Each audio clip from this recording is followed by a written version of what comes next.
Alrighty, we should be streaming. I've got everything set up. We should be good. So chat, let me know what the volumes are. But hello, I am doing a stream with Shadiversity. Shadiversity, he's a really awesome channel. He's a guy that I found not too long ago, and he does really awesome videos because he ties in a lot of really cool stuff that I like. Because like I've caught Scalagrim and Lindy Beige and a lot of like historical channels who do sort of stuff like that. And I like the way it ties into RPGs and fantasy and stuff like that. And you do it really well. In fact, you do it better than most, the way it all ties together. So I thought we might talk about kind of how that all meets together. Really appreciate it, and it is an honor to be here. Thank you for the invite. Well, anytime. Perhaps this will be the first of many. But, again, chat, let me know how the volume is. Let me know if it's good. I know sometimes I tend to be a little quiet, so just give me an update on that. Now, gosh, well, like, what do you play, like, video game wise? Because my channel is like video game focused. What kind of stuff are you really into? I guess, gee, you could call me a pretty hardcore gamer. I don't do much competitive, anything serious competitive, but Yeah. I've been video games my whole life. Definitely part of that. And so at the moment, I've been playing a lot of Fallout 4 and kind of my go-to video game where when I'm just feeling that I need to play something, I do Dota 2. And so I actually play a lot of Dota these days. I'm not really into MOBAs, to be honest. I see their appeal. I've never really been into MOBAs, but Fallout 4 is one that I like actually quite a bit. I'm in the camp that you have to mod it quite a lot to really get it good, but I really do like Fallout 4. Yeah, totally. I've just made a video actually, and that was like my second last video. It's only been posted a couple of days ago, where it's me making castles. Now, when I say historically accurate, they're not historically accurate in the sense that the build of historical materials and stuff like that, but a bit where my intent was to build a castle with all the proper defensive features that historical medieval castles had, and so that video was a heap of fun, right? But in it, I mentioned that I use mods to the day. It's like I showed my mod listing through Nexus Mod Manager, and it just goes for pages and pages and pages. Now did you ever play the other? I assume that you like big into like the other Bethesda games that came before it that were like Skyrim, for instance. This is obviously the one that comes to mind. People are still always talking about Skyrim. Skyrim, Fallout 3, and then if you just go back through all the main RPGs that's ever been released, so Neverwinter Nights, Knights of the Old Republic, all the way down back to Baldur's Gate and stuff, like anything RPG, totally. So if you play a game like Skyrim, for instance, Oblivion, and we can talk about other sort of fantasy games and stuff like that, but there's got to be a number of things that kind of sort of grind your gears about how stuff in the game works, and that's not quite how it should be. Yeah, it's actually really funny. There's kind of there can be a bit of a divide depending on the setting. So I give a lot more leeway, and when I say leeway, I guess I just mean I don't get nearly as bent out of shape as much if it's a fantasy setting. Like when they base something in a historical setting, and if I know even a measure about, that's when I can get really ticked off. Like, studded leather, what is this crap? Why is William Wallace using a big two-handed sword in Braveheart when they didn't even exist? Why was the Battle of Stirling Bridge done without a bridge? Really? Yeah. Well, William Wallace, gee, the two-handed swords weren't even around in his time. So, all right. I had no idea, because they have that show here in America. They had it, at least. They had like Deadliest Warrior. Do they have that? Do they have that in Australia? I've watched all the episodes, like the first and second season of Deadliest Warrior, and I really enjoyed it. But there was a lot of bullcrap throughout. I'll bet. I mean, I'm not even really super into the historical aspect of it all that much. I have pretty journeyman knowledge, I guess, but they have an episode where William Wallace fought Shaka Zulu, and he he was pictured as having a great sword by like all the experts that were doing his gear.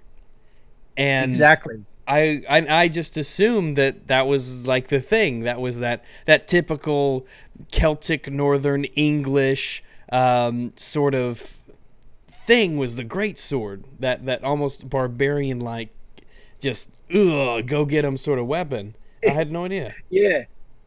But Yeah, like completely anachronistic. Interesting. They did a follow-up video, which wasn't. It was just basically they did an episode where they were looking back on the other episodes they did, and in it they were kind of trying to address some of the questions people arose, and they said, oh, so some people have been saying that William Wallace never used a claymore, and so what's your response to that? And they go, oh, but he did. You can even check out his claymore. It's in a museum. The real claymore's in a museum. And I'm hearing this guy, because it's a fake. You can Wikipedia it. Like, it's even stated in the museum itself. Like, the sword is a composite of like several other swords. The hilt has been replaced and everything like that. Because I remember that being pretty central to the fight, as it probably would against somebody with the technological advancement of Shaka Zulu at the time. I would imagine that a very long, sharp steel greatsword would be extremely effective. So that seems like if I was on Shaka Zulu's side, I'd be like, I want a rematch. That wasn't exactly fair. You know what really ticked me off about it? And they did the whole which warrior would be best, right? And ultimately, I think this was in the first season, they said that the samurai won, or it was I believe it was the samurai or the Spartan. I can't remember, but it was a showdown. They had ninja versus Spartan. Yep, and the Spartan won over the ninja, and then they did a finale episode where they picked the two best winning warriors, and it was Spartan versus Samurai, and I can't fully remember who won out of them, but I was so ticked off, right? Because and we all know already that their matchups are complete bull because they had the wrong weapons and different situations and stuff like that. Just like even different time periods and everything, yeah. But they had the knight fighting the pirate, and the pirate is using gunpowder weapons, so of course the knight's going to get trashed. Yeah, right? I saw that one too. The knight got killed because he just gets shot. Really, it seemed like a stupid pairing from the beginning, because everyone watching it was like, well, why didn't the knight just get shot and die like right off the bat? And they tried to drag it out for the effect. Yep. And so in the finale episode, they're trying to pick the best warriors, and they exclude the pirate because, well, he's using gunpowder weapons, so that's unfair. We can't really, try and determine which is the best. And I'm thinking, hang on, you put the pirate up against the knight already, okay? Because my point is, the knight, like, in terms of the weapons and armor that they were showing the knight had, the knight would have trashed the samurai, all right? Oh, yeah, absolutely, absolutely. I think you talk about this too, and a lot of people notice it, this strange fascination that we in the West have with this, with the ninja and the samurai and the katana and all that stuff. And it's really kind of weird. I don't know exactly what it comes from, if it's this mysterious, exotic sort of, I just don't know what it is, but there's something about it that people really they like, and they form this strange fanboyism about it. And I don't know what it comes from. See, I think anime is a bit actually. So. The romanticized, because when you talk about anime especially, it's very romanticized. To a degree that a lot of things aren't. Katanas are like lightsabers; they can cut through anything. Armor is just decorative, apparently. The whole spinning around, and it's all fine. There's a lot of it is fine to watch, but it does give people. I think people look at that and they kind of, I don't know, they have some sort of connection to it for some reason, and they feel like they need to defend it or in something like that. Of a theory as to why Asian weaponry and martial arts and stuff has become so popularized in pop culture generally, and it's really interesting actually because there is historical validity to this theory. The thing is, in Asia and China and Japan, martial tradition never went out of practice. They actually have a really impressive kind of ancestry, you could say martial arts ancestry, where they can trace their forms being used by master, before master, all the way back to kind of the period. Where in Europe, melee martial arts, so your hand-to-hand, also weapons and stuff, the actual martial arts themselves went out of practice, where in Asia they didn't. And so because they continued through in Asia, as soon as you get to the point where movies, even the old black and white ones, they still had martial arts, and so it was an easy connection for them to say movie, martial arts. Yes, martial arts are great, but now we have movie magic, so now we can have the guy jumping a little bit longer than is humanly possible, to the point that they extend that they're flying everywhere. If you see the old Chinese martial art movies, they have superpowers now, and then that looks cool. It gets popularized more and more. And then when people see that, they get attracted to, the Asian martial arts and stuff.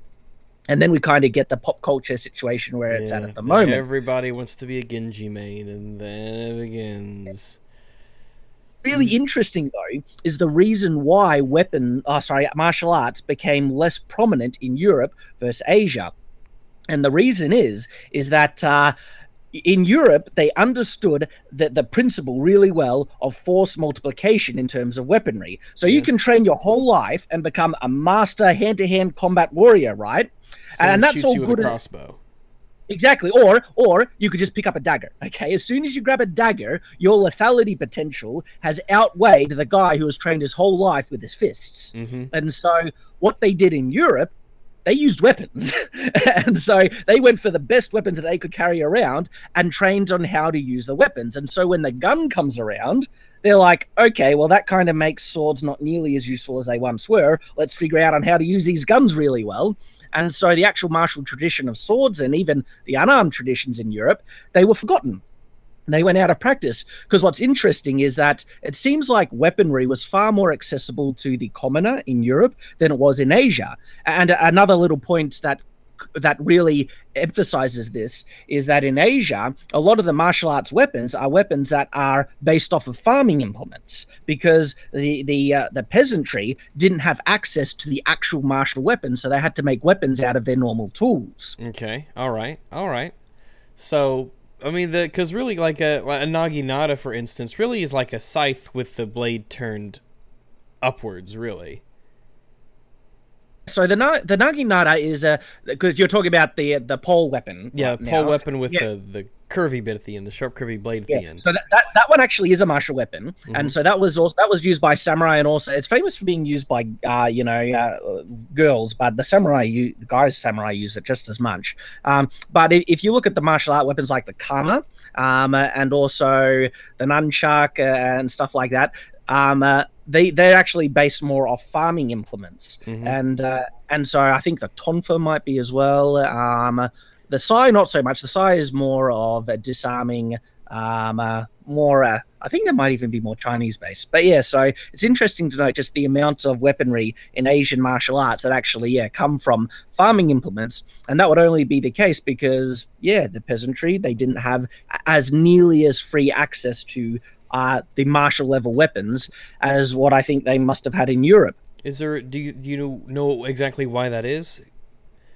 Was it like the availability? Because I hear like in Japan, it's not a very mineral rich country in terms of like iron and metal for that sort of thing. And it's very much the caste upper class situation. So it was a cultural thing. Yeah, that was very much a cultural thing, where the katana, that was a weapon of a samurai. And so if you're not a samurai, or if at least you're not of nobility, you're not allowed to touch this sword. There is only the slightest equivalence to that in Europe with the longsword, but what the peasantry did said, fine, all right, you want your longsword? Great, we'll grab a sword and buckler. We'll use a one-handed arming swords. And they were really popular amongst the common people. The common people, they certainly got access to the weapons when they wanted them. You do see in medieval history, especially in Europe and such, you see a very interesting progression of how weapons changed and evolved over time, and how they were constantly experimenting and finding out what worked and fine-tuning. And there was a constant battle between weapons and armor, and now they have this, so we have to do that. Well, now that they've got that, we've got to do this, and it is like the struggle almost between offense and defense. It was going back and forth and getting better and better and better on every side. And Yeah, to what yeah, degree absolutely. did that exist in the East? Well, it's interesting. I wouldn't call myself an expert on the Asian stuff. I Uh-huh. certainly like to look at the parallels here and there, Yeah. and so I can only share more anecdotal thoughts in regards to it. But you can certainly see that um, very traditionalist or conservative in terms of their weaponry development, especially with the katana. The katana stayed in the same design for a very long period. And you're absolutely right. In Europe, there was a serious a progression throughout the medieval period. You could call it the medieval arms race, really. And I think there's a couple of factors that created this difference. One, there were like in with Europe, you're looking at a geographical area that's much larger than just say a landlocked small island like Japan. Well, sorry, a couple of islands with Japan.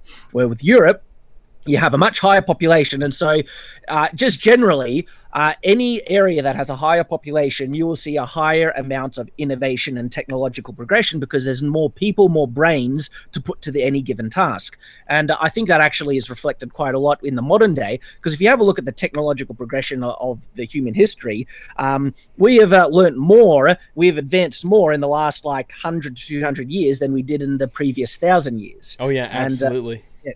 yeah, and so that is very much due to population, because with so many people on Earth, there is just so many more brains working at the given task, Hmm. and so I think the population difference certainly played a role in the higher amount of technological progression with weaponry happening in Europe, and the ultimate proof of this, I feel, is the development of the gun. Ultimately, because I mean, they actually had gunpowder in Asia, but the Yeah, people yeah, to yeah. really weaponize it properly were the Europeans when they got their hands on. They said, "Oh, we can do something with this."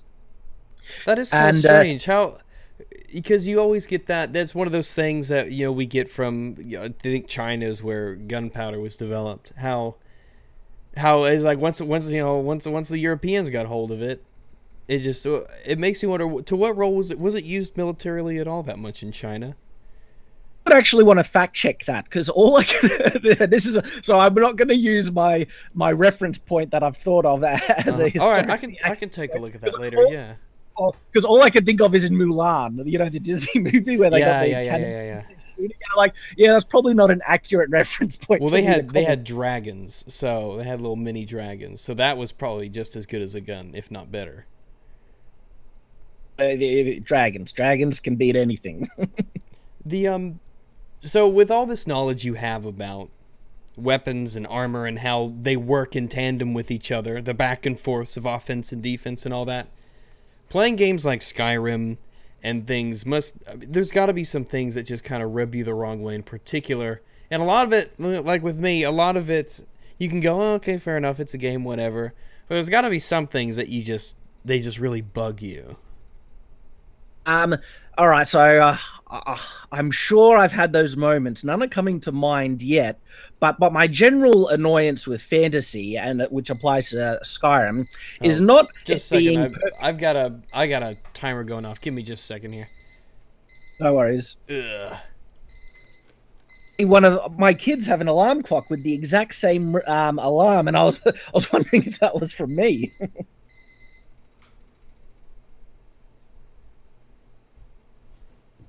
Let me know when you're back.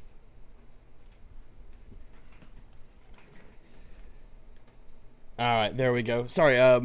Continue. So, the my general kind of thing with fantasy is that I really love it if they try and make it believable and realistic. And I do not understand the people saying, What do you mean it has to be realistic? They have dragons and magic. I mean, yeah, but they also have people being affected by gravity and the general laws of physics as well. Yeah, So I mean, it's not there's something to be said about realism and believability. in the, and There's an immersive aspect that you can sacrifice some things that people know aren't real. Because not everything in a game is on the same level of believability. That's why you can have characters respawn in a multiplayer game and you don't think anything of it, right? And what's interesting, you can actually make the unbelievable stuff really believable, like magic, for instance. Mm-hmm. Oh, You can yeah. make magic feel like they're proper laws of physics and stuff. If you make it consistent, give it rules, make it consistent to those rules, magic can feel really realistic. Rules are important, yeah.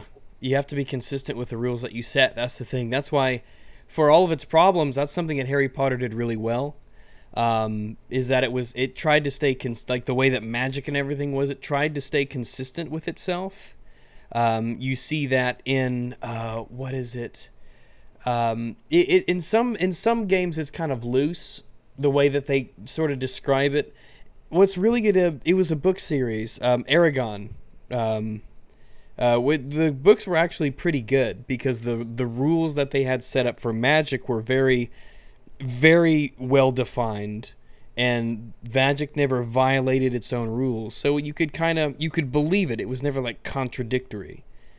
Yeah, exactly. I haven't read Aragon, and funny, I'm late to the party, but I'm finally getting through Harry Potter. My usual reading thing is generally books that are a bit more chunky in the fantasy genre, like Wheel of Time or Name of the... Yeah, and like Brandon Sanderson books, so Way of Kings, Mistborn and stuff. Mm-hmm. But yeah, like a classic example about like magic and being consistent to the rules is like, if you want an example of a time where I just go, that's so stupid, right? Is how they handle Gandalf's magic in the Lord of the Rings films, not the books, but the films. Mm-hmm. And like in The Hobbit, they show Gandalf can teleport. And yeah, like they're about to be killed by the Goblin King, and Gandalf suddenly teleports in the middle of them, and all the goblins are flying everywhere. And I'm thinking that could come in handy, like in a million places. That would be useful. Like, why are they walking to the Lonely Mountain if Gandalf can teleport? Like, exactly, exactly. In what was it? You ever play Dragon Age? Dragon Age, the games. Dragon Age Origins, Dragon Age 2, Dragon Age Inquisition, the BioWare RPGs. Dragon Age Origins, and I didn't get all the way through Inquisition. So here's one of the areas that I got really annoyed with Inquisition. I actually haven't played Inquisition. I played 1 and 2, and I had no interest in Inquisition. See, I enjoyed the gameplay and the story of Inquisition, yeah. But the armor selection was so boring that I just actually got bored with my character having to wear the same thing constantly. That's something that bothers me in games, yeah. Yeah, and I need variety. I need some change in my character and stuff, and I ended up just being too bored. What's interesting, one of the MMOs I played for a long time there, is the only MMO that's ever caught me, was DC Heroes Online, and I played it on the PlayStation. And one of the things that I loved about it was the variety in the outfits that you could make, and what drew me back in was coming back to a character that I felt a bit bored, but then I could go back, give him a whole new superhero outfit, felt like a new character, it was fresh, and I just wanted to go around killing bad guys with this new, fresh kind of hero that was still the same hero, but that ability to just give me, that sense of, I don't know, something new, something engaging, kept me going back to it for a couple of years there. Because I'm looking at this codex for the cardinal rules of magic for Dragon Age, and they were really simple, and you learn this pretty early on, where you can't teleport, basically. You can't teleport. Your body remains behind when you go into the Fade, and you can't bring anyone back from the dead. So those are the 3 cardinal rules of magic that they say in Dragon Age. And that sort of thing, because with, like you said, with the Lord of the Rings, it's strange. How do you have magic, this incredibly powerful force, and not for the sake of the game, have it not be insanely overpowered? Yeah. And that's something that you kind of have to struggle with, and it's very difficult for a lot of games to get that right. Fantasy in general as well. Like, as soon as you add magic into the mix, and because you're bringing you're reminding me of so many thoughts I've had on the subject about, like guy could shoot fireballs from his hands, a guy has a sword, who's gonna win? Yeah, but how do you how do you have you played The Witcher? Get into The Witcher many times, especially The Witcher number 3, because there's so much I could love about that game, so much. But I am a bit of a character creation snob. Yeah. Like I need to play. Like I love creating my own character that I can give my own backstory to and stuff like that.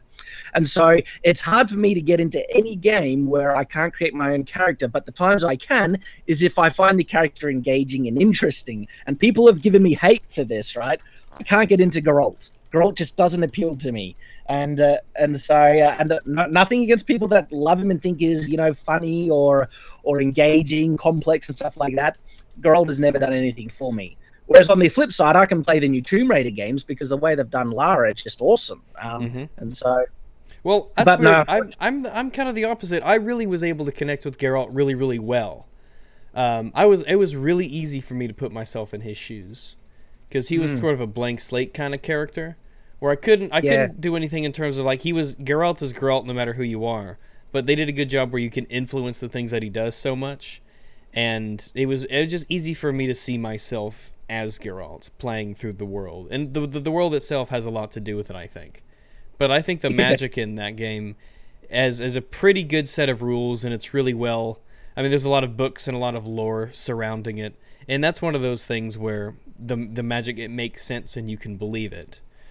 And then there's the more loosely defined ones, like in the Elder Scrolls, where magic is just sort of it's almost like a plot device, really. It's like magic can kind of do whatever it needs to do for something to happen, but if you can't use magic, it'll be explained for some reason why it can't be used in this situation. It seems like it's a very malleable, nebulous kind of set of rules for the way it works in Elder Scrolls.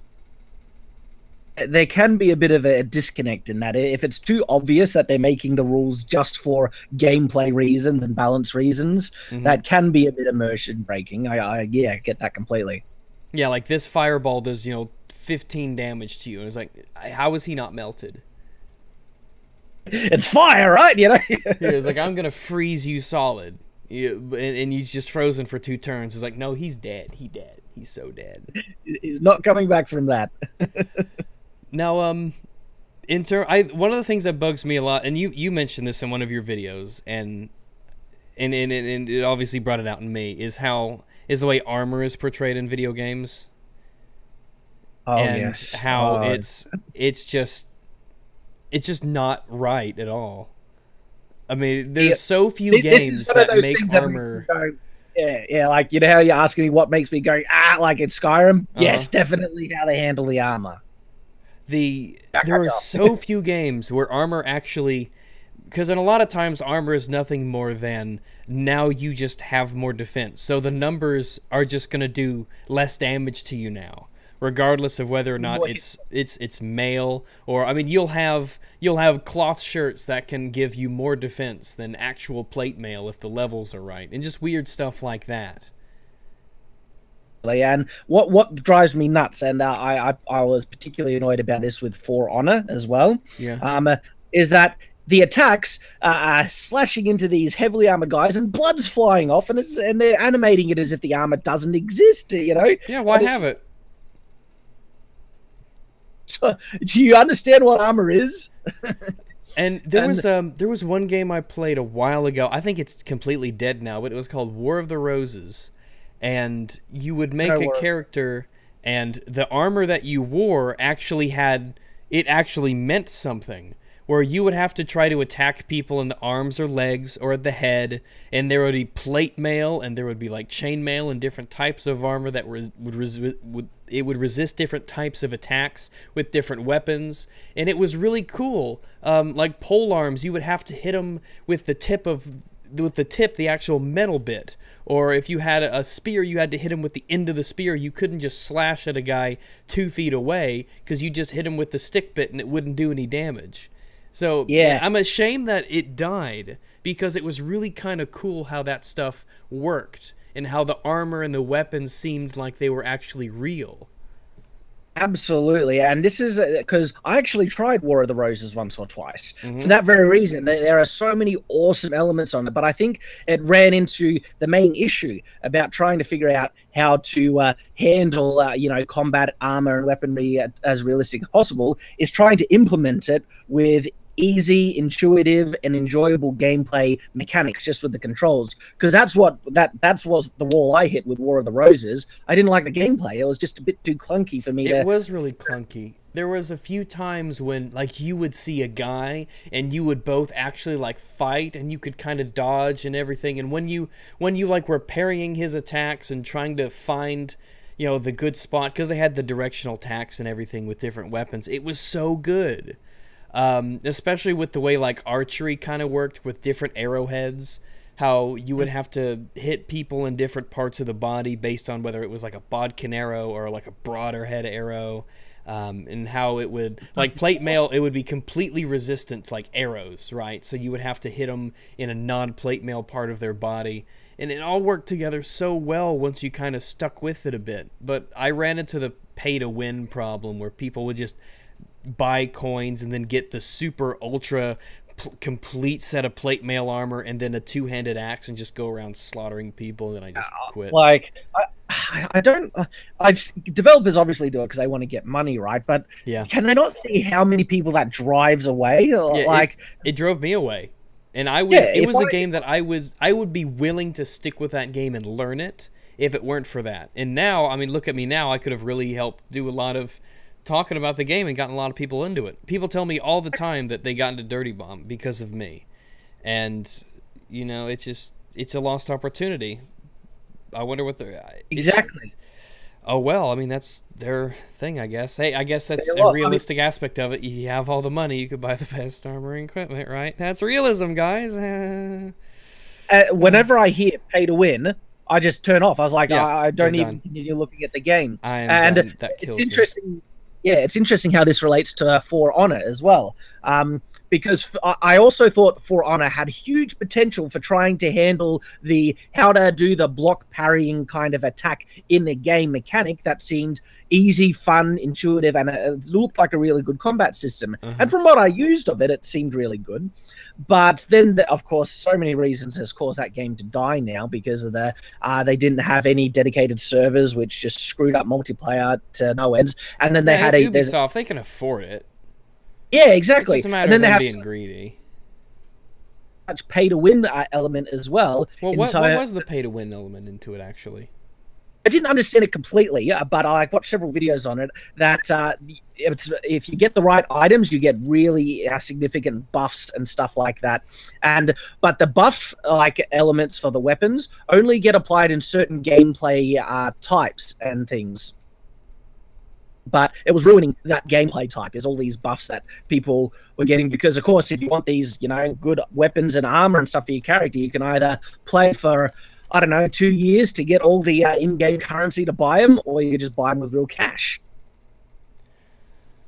So, I mean, it's not pay to skip, is it? Or is it just, like, you have to... It was more pay to skip, but I guess I equate so much skipping that it's basically... Yeah.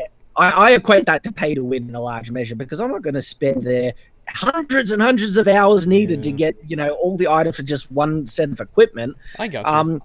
Yeah. I mean, it's on a spectrum, of course. You know, the pay to skip is on a spectrum, and it does reach a point where I would say it does become pay to win. If it takes you 20 hours to get something, or you could just pay $5 to get it now, then I'd say that's pay to win. There's a certain level of grind that's just that the general human being can just not put up with. The video I watched on For Honor, they actually calculated how many hours of gameplay you'll need to get like all the good items you need, and it was insane. Yeah, because they have so many cosmetics and they have so many different pieces of this and that to get. And Ubisoft themselves came out and said, well, you're not supposed to get everything. I was like, well, fuck, okay, what? Yeah, you know, great way to shoot yourself in the foot, but you know, you've ruined your own game, which had huge potential as well. There was a lot of hype around it. Specifically because they had some level of attempt to have a measure of historical authenticity in it. They didn't do a great job in that department, but they did better in other ones. Like, one of the things that made my community of YouTube kind of wet themselves with anticipation was the fact that they had the Mordhau strike in the game, which is where you grab a longsword by the blade and strike someone with the crossguard. That's like, that is awesome. You know, you don't see that often at all. There's still a lot of But people out there who think that half sorting just isn't a thing that could work. yeah, but it is absolutely, and so they had that in the game, and that caused huge hype amongst my community. So Scarlegrim and Metatron, even Matt Easton, they were doing videos on For Honor, building up this hype. And I bought the game; I was ready to try and go into it, and then they just screwed the pooch big time with so many other elements of the game. It could have been huge, but they screwed it up. Let me see. Is it on? Yeah, For Honor has the 24-hour peak was 3,100 players today. So, I mean, it's definitely a workable player base, but it started out at 46,000 at its peak. It's huge. That is a lot of people playing a game. Yeah, and so the additional interest in that game from people who just love the medieval stuff like myself. That's what attracted me to it. But then, yeah, things just were crap. Did you ever play Chivalry? Is that any good? Chivalry Medieval Warfare? It's been on my radar. I haven't tried it yet. Because nowadays, I'm getting less and less time. Well, actually, I still have time, but I'm more in the mood where when I'm wanting to play games, I need something a bit casual that doesn't require a big commitment to learn how to do it. What you mean. It is, and so that's why. Because there's only so much time. That's why a lot of people have like 4 games or so that they really play a lot and they bounce between. Mine at the moment very much is like Dota and Fallout 4, and I might, play Tomb Raider barely ever now and then. But, always on the lookout for a good meaty RPG, and so I might go back to Skyrim here and there and things. You're right, absolutely. There's a rotation kind of set of games that when I just need to unwind, these are kind of my go-to ones. Yeah, I can always play. There's a certain set of, especially multiplayer games, I could go back to and play and enjoy. And then I have a couple single-player games that I kind of go through and finish off. The last one I played was Hellblade: Senua's Sacrifice, and that's a really good one. But in terms of... Sorry, yeah, just PlayerUnknown Battlegrounds has been on my radar. I think I might have to give that one a go. It's really good. It actually surpassed Dota in player count, which is pretty insane considering that it came out in March. I pity anyone who will be on my team because I suck balls epically in first-person shooters. I'm bad at. It's just something you have to learn. Half of it is. It's like a lot of things. It's not just raw skill of put the point at the enemy and pull the trigger as fast as you can. A lot of it has to do with, try to get into the best position, try to stay in cover, try to, sneak up on them or, that sort of thing. But that's what it feels to me. The tactic side of things and getting into position and stuff. There's a lot of that in PUBG. There's a lot of that because the objective is not to kill everybody else. It's to be the last one alive. So, I mean, theoretically, you could win the game without killing anybody. But normally, there's a lot of seeing enemies and not engaging them, and especially when you're with teams, because it's solo, duos, and teams of 4. And of course, since the objective isn't to get as the highest body count possible, it's to just be the last ones alive. There's a lot of, well, let those teams fight out and let's go, or let them do all the heavy lifting and we'll try to get into a safe spot. There's a lot of, well, maybe it's best to not shoot and keep our position hidden instead of firing on them now and letting everybody know. So if you enjoy that aspect of games, I would really recommend it. But it's worth a look. It's definitely worth a look. It's a solid shooter in its own right, and they're doing a lot of good work with it. And I would definitely recommend it. Though I do wish there was I wish there was a really good melee focused PvP sort of game like that.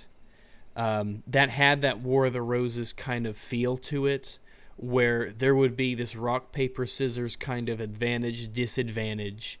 And it was you could actually fight people, not just it's a battle of it's not just the battle is who can keep the reticle on the other person the best. It's you're next to them and you're trying to hit each other and block each other and you're actually fighting them. Yeah, like tell you what, that my all time. It's funny, like I mentioned all these games I play casually, but not one of them is my all time favorite game. And my all time favorite game is the one that has just the best melee combat I've ever had in any game. I'm not sure if you played it, but Dragon Age. Sorry, not Dragon Age. Dragon's Dogma. Dragon's Dogma. I've heard of it, but Uh, I've never played it. oh, gee. Oh, the best game I've ever played. I hate Really? the grind, but this is the only game where the combat was so much fun that I went nuts on the grind and just played to get a level. I think it was 200 was the level cap, so get a level 200 character just to achieve it because it was fun. It was Dragon's insane. Dogma. I mean, it's $30. Wait, you mean Dark Arisen? You want to get, yeah, that's they did an expansion and then Uh-huh. they just end up selling it as one game, Dark Arisen. But yeah, on Steam now. And the character creation is really in depth, so that just gave me joys all around. And Uh-huh. It's ah, rated really highly. best game I've ever played. It's still my all-time favorite, and I am ripping my hair out at Capcom, those scumbags, for not giving us a sequel. I'm still waiting for it. All Gosh. right, I added it to my wish list. I'll check it out later. I got so many games I got to finish, but I'll put that on my wish list and see if I can go back to it later. I'm not sure if you've ever seen Shadow of the Colossus and stuff. Basically, they have a climbing feature where if you're fighting a Cyclops, one of the best ways is to grapple, climb on its back, and try and hit it in its eye and stuff, and not get thrown off. And that's the same with dragons. And so you have these fights with these big monsters that end up being drawn out for 5-10 minutes sometimes just for this one creature, and oh, it's so much fun. So, in terms of, I mean, it's really not a big in terms of that good melee combat sort of game. There's not really all that many come to mind, even with games like Skyrim, right? Melee Yeah, combat's Skyrim actually pretty crap. balls It's completely. it is not good at all. It was such a small step better than Oblivion. You're wondering what they were doing. Okay, See, I'll hold to the fact that I think Skyrim, while a good game, is one of the most overrated games of all time. issues with it. That's absolutely true. I have a bit of a theory on what makes good melee combat. And I'm only drawing from my experience from playing Dragon's Dogma and also some of the Souls games. So Dark Souls, and I played Demon Souls, the first one that came out, and I noticed something that they both do that makes the combat just really, really engaging. And what it is, when you press attack, you lock your character in to a set animation of the attack, and you also your movement path ends up being locked into a set movement path where you're going to be moving forward a step or two, and you can't really strafe side to side. So because of that, whenever you attack, you have to time it really well, because if you time it poorly, you can't duck out of that sword swing and you can get hit, and the punishment can be very, very high. And so it seems like for every single attack there's a very specific timed animation set for it that locks your character into that, which makes the timing aspect of the combat really important. What I noticed with Skyrim is you swing, but your character is just waltzing around like he's on ice skates. Yeah, you're floating. You're floating while you're supposed to be hitting enemies with these even if you had a double-handed sword or a big old warhammer or something like that, it didn't feel like the weapons had any weight to them. You were just like, everything was so floaty. Yep, absolutely right. And it didn't feel like you were committing to a proper attack, because what's interesting, like in actual real sword fighting, because I enjoy, HEMA, historical European martial arts, and I train with real swords. And what's interesting is how much correlation committing to a certain strike has in terms of gameplay and real sword fighting. Because when you're facing off to an opponent, oftentimes before you really get into the flow, you think of a set of strikes that you're going to commit to, and you'll go to perform them. And as soon as you start to do the movement, you've committed to it. It's very hard to pull out and do something different.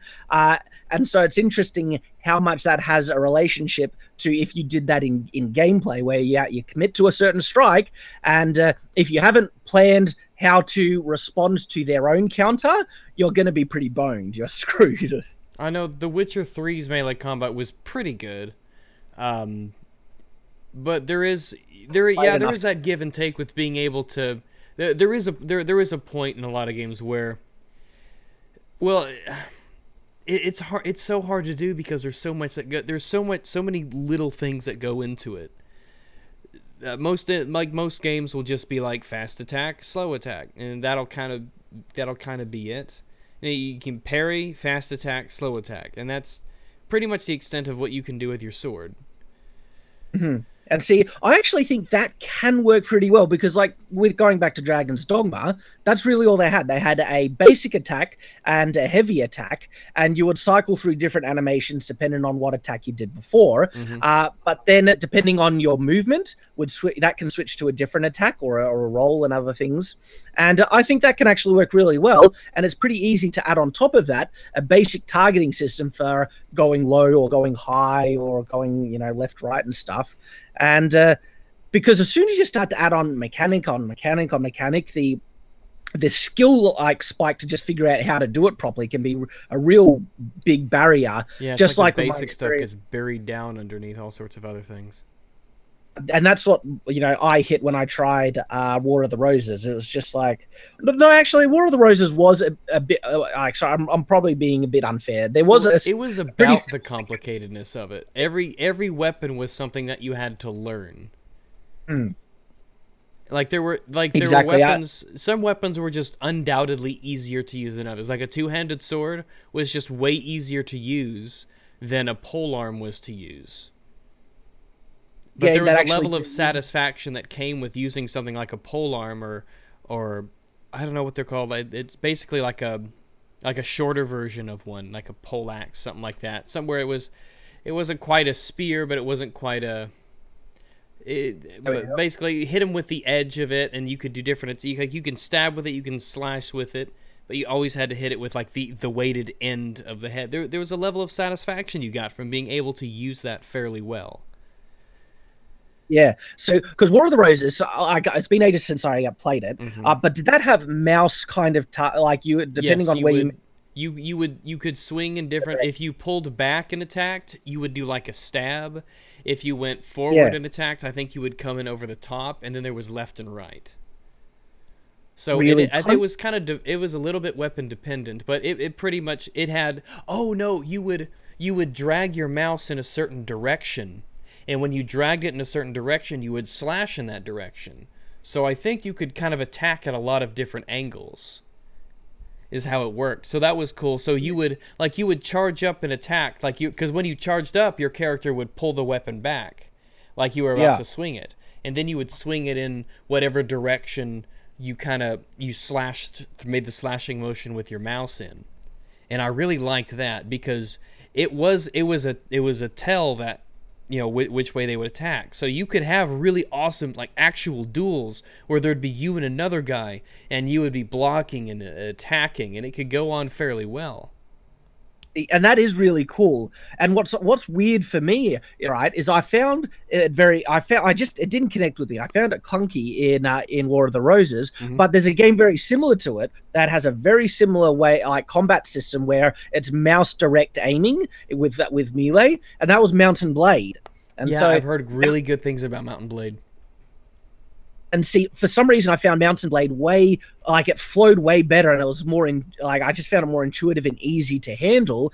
And that has full mouse directional based combat where, you know, if you're on a horse or you're on thing, if you move your mouse left, your sword will suddenly move to the left, ready to attack from that angle.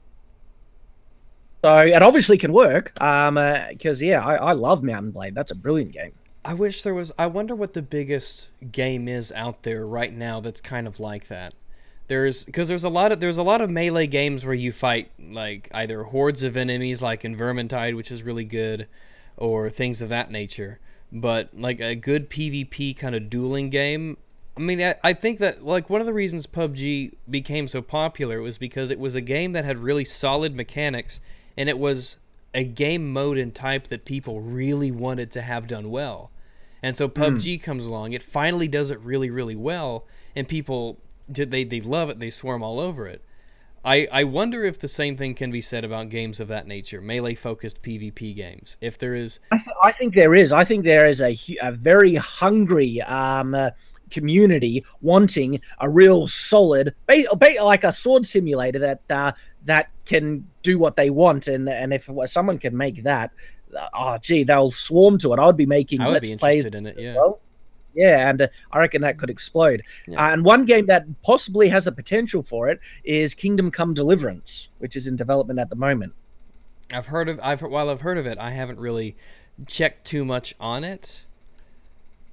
Because like this is a game where it's based in a historical period, and they are really, doing their due diligence on making it accurate, and they've been looking into HEMA techniques as well for the sword fighting and proper angles, and gee, it looks good. And if they can nail the make the gameplay easy to do, and because what I find when combat mechanics are easy, that means it becomes second nature, and you can just focus on playing the game, and you're pressing the buttons like a madman without even thinking about it.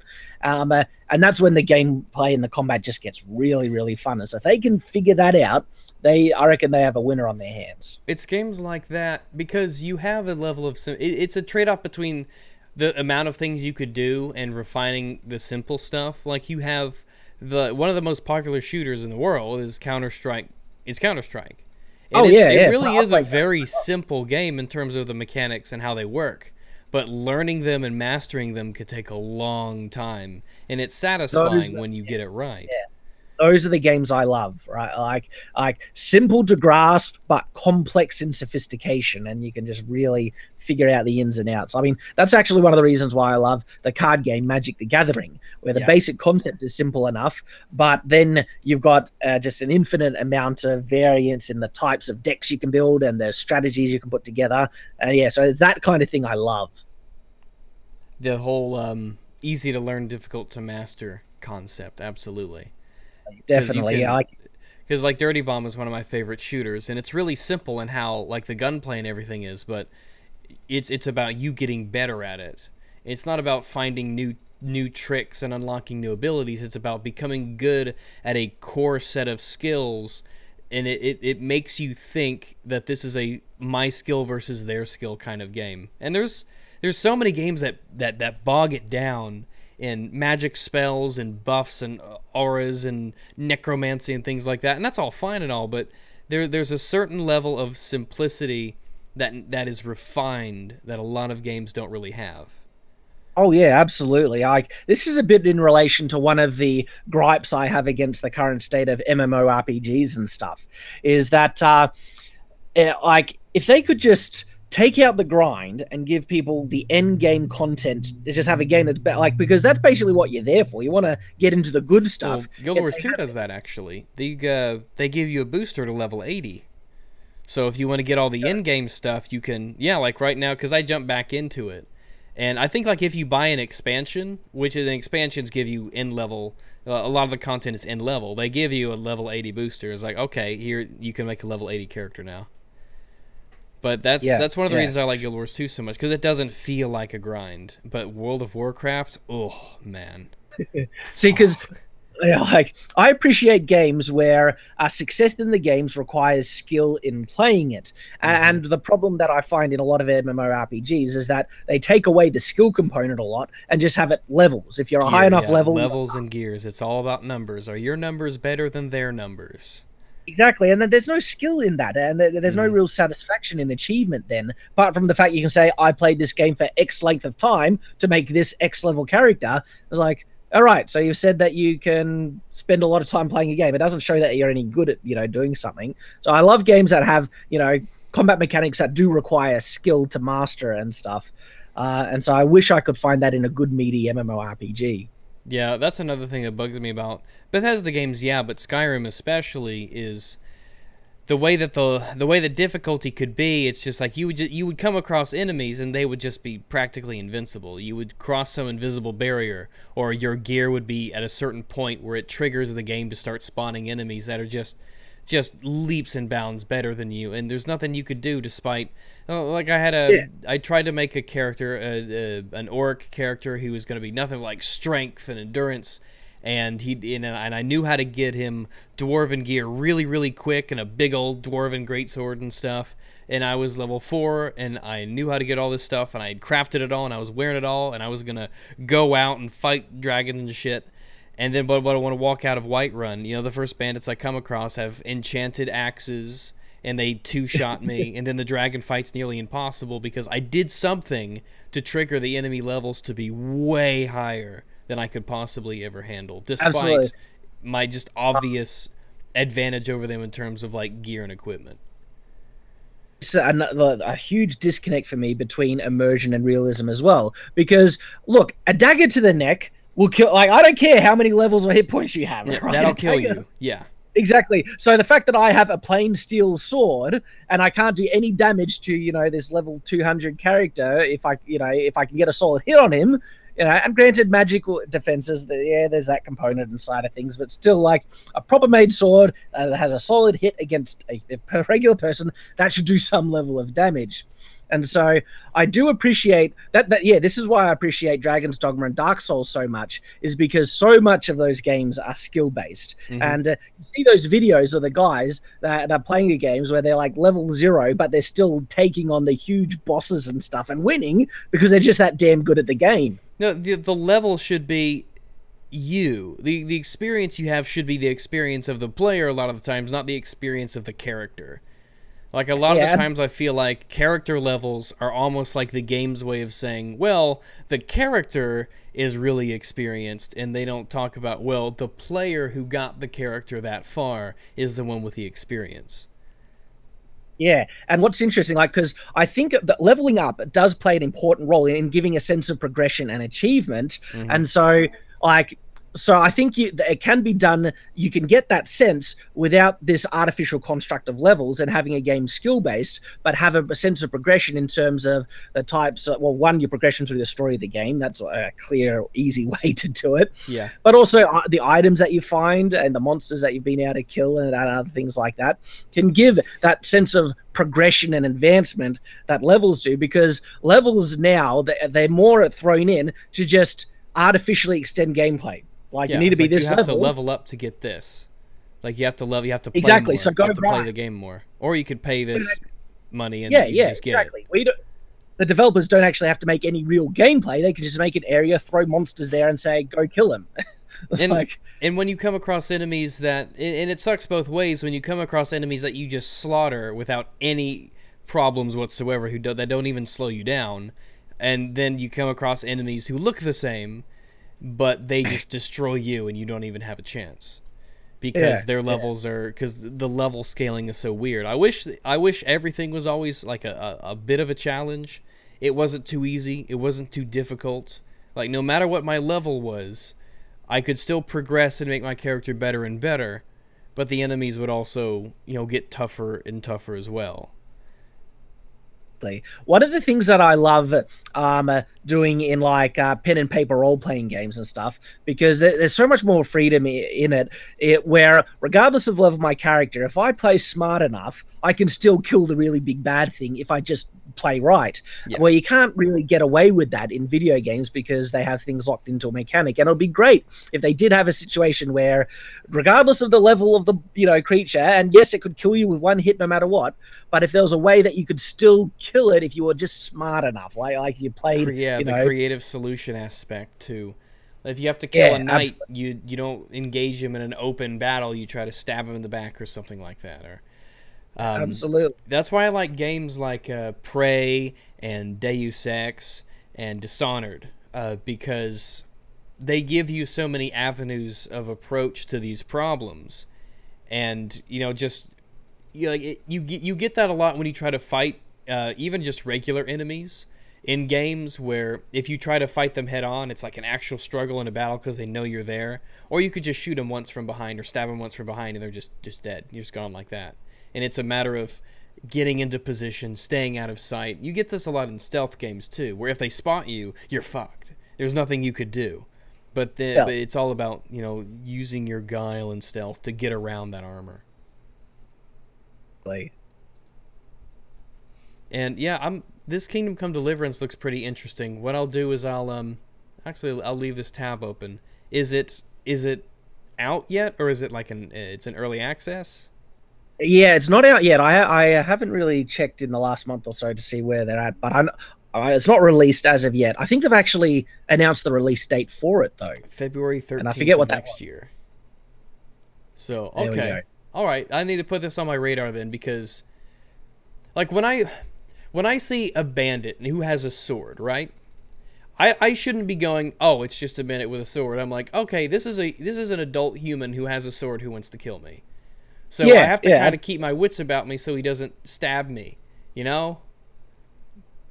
One of the most interesting things about that can keep you engaged in the game is a constant feeling that you could die at any moment. But as soon as you get to the point where you feel like, yeah, it's too easy, that immersion and the engagement can just disappear completely, and the game loses its fun. Difficulty has a lot to do with immersion. It really does. I think that's, again, one of the reasons why Dark Souls is so successful, because they're merciless. It's great. Yeah, I mean, if every enemy's tough, and I've played Dark Souls 3 a little bit, and it's probably going to be my next game after Mankind Divided that I get into. This looks really good. This Kingdom Come Deliverance looks really good, by the way. But I want to... Oh, yeah. Because even in The Witcher 3, when you pump up the difficulty a bit, even common bandits do a crap ton of damage to you. So, you know, every fight feels like something you have to pay attention, you know, and not mess up. You have to use your skill consistently. You have to always apply the skill that you've learned.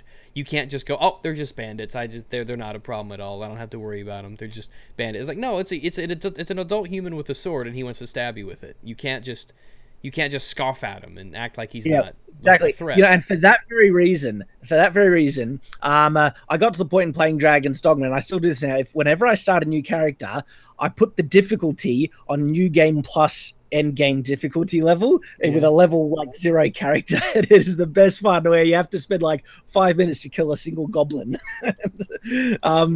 Because like having that difficulty level and that challenge just makes the game so enjoyable. You have to punish yourself a bit because you die a lot, but it's great. I love it. Let me see.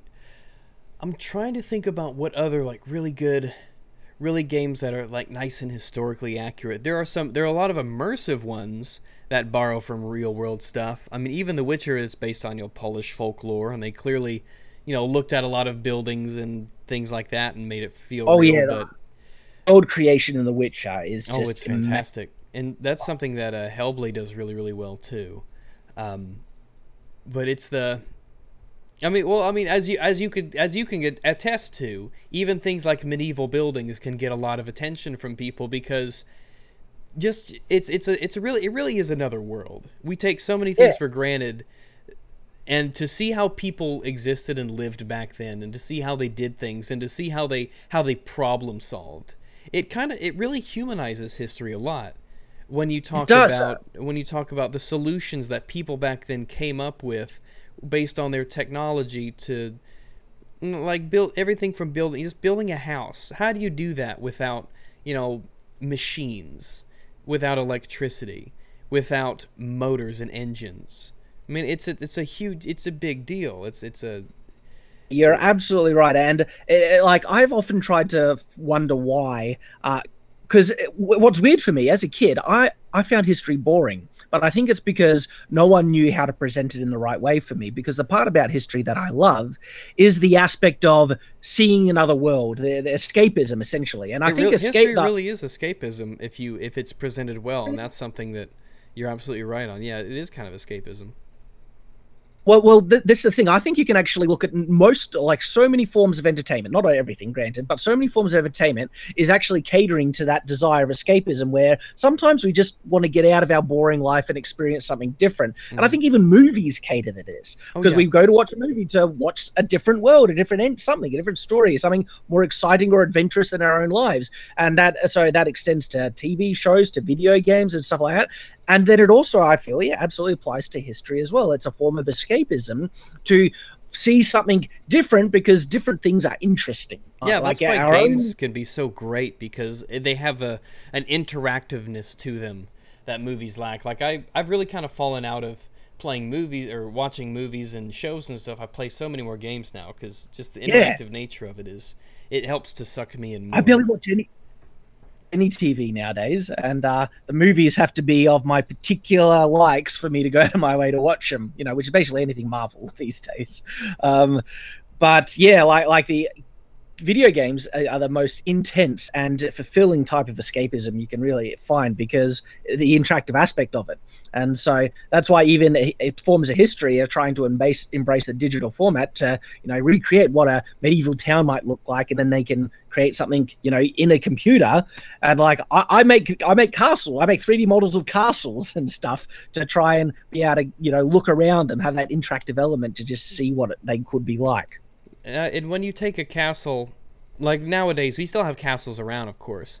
But if you were to go to some dilapidated castle that's not taken care of, and it's just the walls and just the remnants of it, and it's all falling apart and everything, it's hard to really feel interested in a way a lot of the times about it because it feels so old and it feels so ancient and not relevant. But video games really do give people the opportunity to teach history in an interesting way. Oh yeah. To fill to fill worlds with real historical information.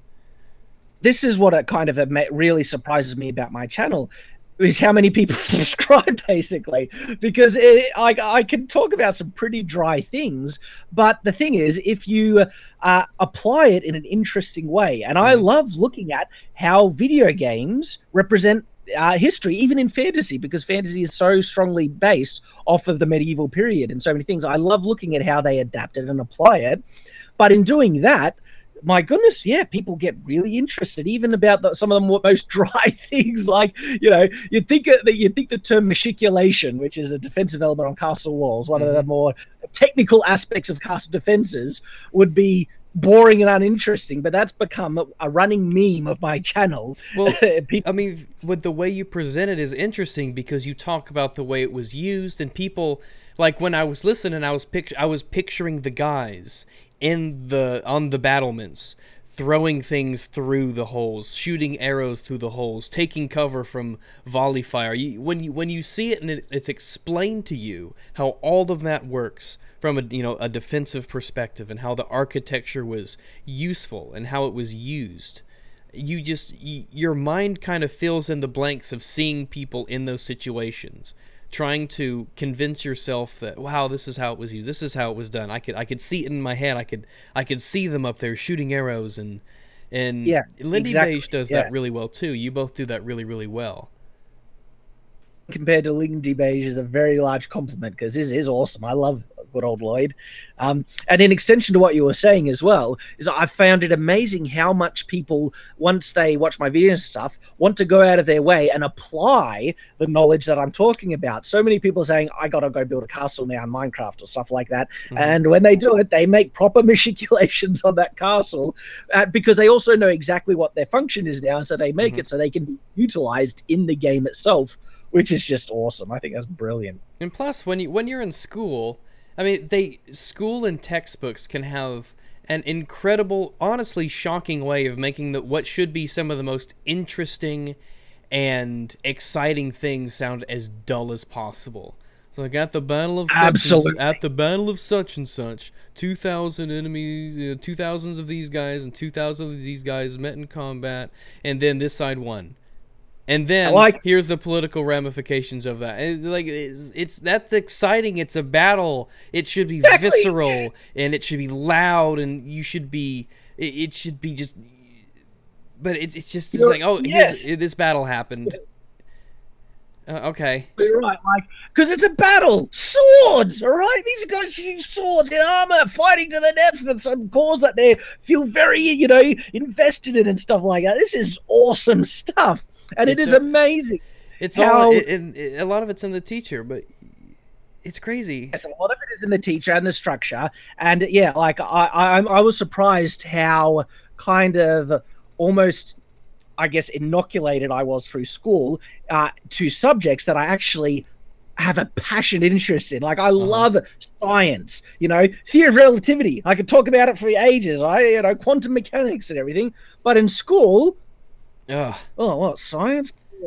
you know, Like I had like, no interest in history until you get that one history teacher who teaches it the right way, and then you're like, man, I love history. yeah, yeah, absolutely. And a lot of it is focusing on the elements that are cool, but showing how cool they are, like swords, right? Yeah. Swords are awesome. Here are the kinds of swords and how they were used and why this one was better at this than this one, but this one was better at this than this one. And here's how like a shield worked, and here are the types of shields and how they used them, and here's how they formed up in battle and moved around. It's like it's just it's so awesome. Like I have this book that talks about battles of the ancient world and a lot of medieval battles, and they talk about, you know, this side had this many of this kind of troop and this many of this kind of troop, and here's how they were positioned. And so you could kind of look down and see these battle plans of these ancient real historical battles, and you could see, oh, okay, their archers are up here, and then they got a wall of guys in front of them, and then they have another regiment of guys over here, and you could kind of see how it all merges together. And even just having that sort of thing explained to you, your mind fills in all the details. You know, like Yes. I could okay, all the archers are over there, and I could see them, and they've all got their bows, and they're ready to fire. And then they have the middle area, and then they have the drawing picture of here's what, you know, the cavalry look like with, you know, with their DLC horse armor and everything and all that. And a lot of people want to be excited about that sort of thing. It's just a matter of just telling them, you know, there's so much goes into this stuff. It's not just a battle took place. Now for the next 3 chapters we'll talk about what this one king did, you know, and the laws he made. It's like, no, battles are important. So tell us about them, how they worked, how battles were fought, the logistics of them even are super interesting. Actually a tremendous sociological value in trying to understand things about history, because the human experience has gone for a very long time, and if we don't learn from our mistakes, we're just going to repeat them, which we are very primed to do in the day and age today. Because like I said, you can just learn and appreciate so much that can be a benefit to you in your own life. Like, my goodness, the deep appreciation I have that has grown in me for modern society and the luxuries and technology that we have today has just blown up incredibly as I've studied what life was like in the medieval period. Now, in some ways, it was nowhere near as bad as people think, but like, seriously, if you could go to a medieval person in history and say, so hot water on demand whenever you want. Oh yeah, where you play that game with yourself. How would I explain modern conveniences to ancient mankind? Electricity, cars, airplanes, hot water, as much as you want on demand for basically free. Light in your house and warmth at the flick of a switch, right? These were things that people had to work and spend hours on to just get in their home. Yeah, heat. Chopping firewood for months just so you don't freeze during the winter. Can you imagine just chopping firewood for weeks at a time? Like, it blows my mind. And then I think about food, right? One, having fresh food free of, you know, potential disease. Probably food is maybe the biggest thing we take for granted is food. Oh, food my goodness. Everywhere, on demand, as much as you want, whatever kind you want. Is it in season? Doesn't matter. You can have it. Exactly. Flavor, right? Flavor. It's a thing. Like, insane. And the different types of cuisine we have at our fingertips, right? These are luxuries that the medieval person would think we are living in a paradise. But this Absolutely. This is heaven to them. Right? This would be heaven to them, because our living conditions in first worlds, our living conditions are like 100 times better than the kings.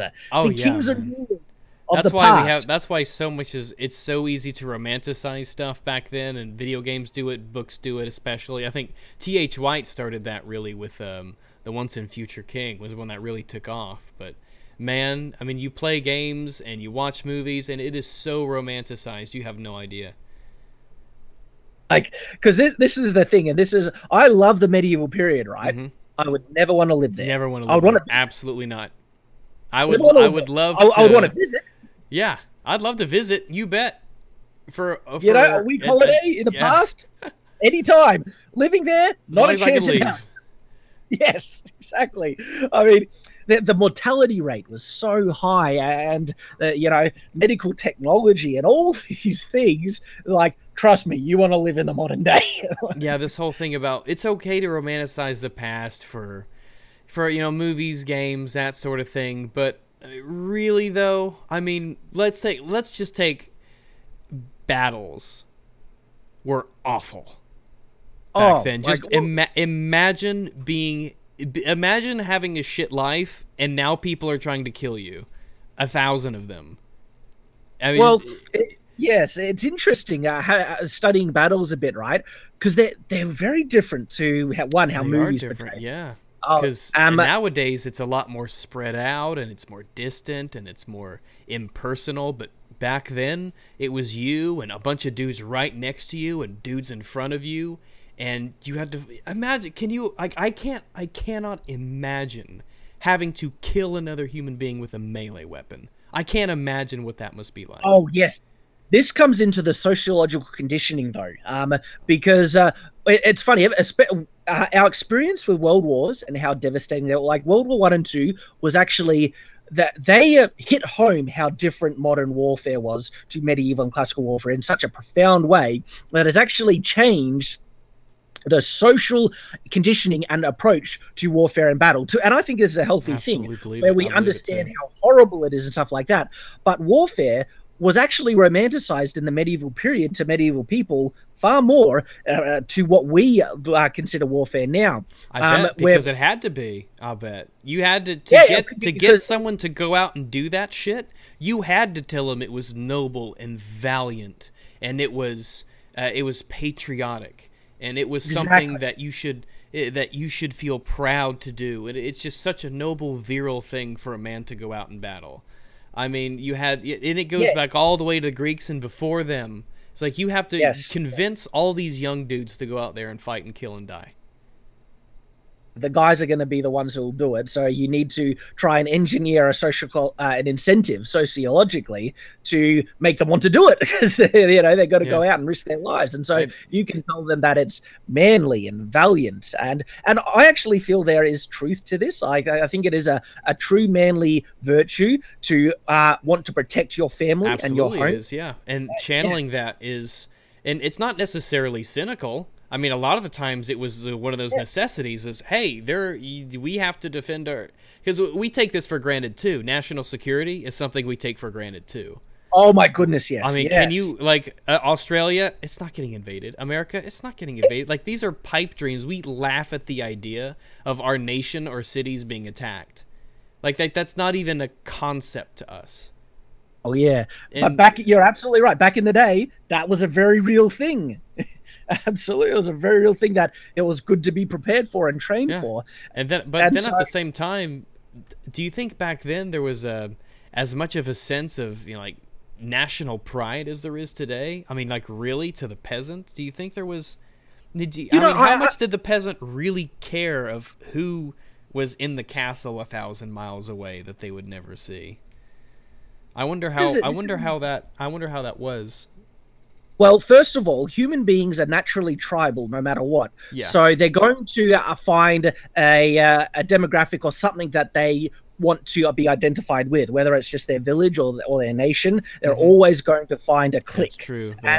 There's always going to be groups. There's always going to be leaders and followers.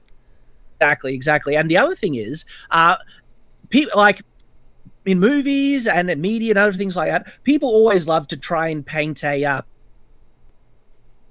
conflict between the regular person and authority, and I guess there's a popularist kind of version to it and stuff like that. It's so weird because we adore our bourgeois here in modern culture. We adore our celebrities, our modern day nobility, our aristocrats.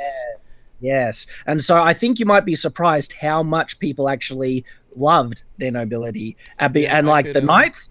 The knights, their celebrity status, right? I bet. I could see that. Yeah, everybody. Maybe that's one thing. Maybe A Knight's Tale got really well is that, Like they're the football stars or the jousting champions, Exactly. you know. Exactly. And so the idea that the peasantry was always oppressed by the nobility is actually something that I think is being portrayed too often.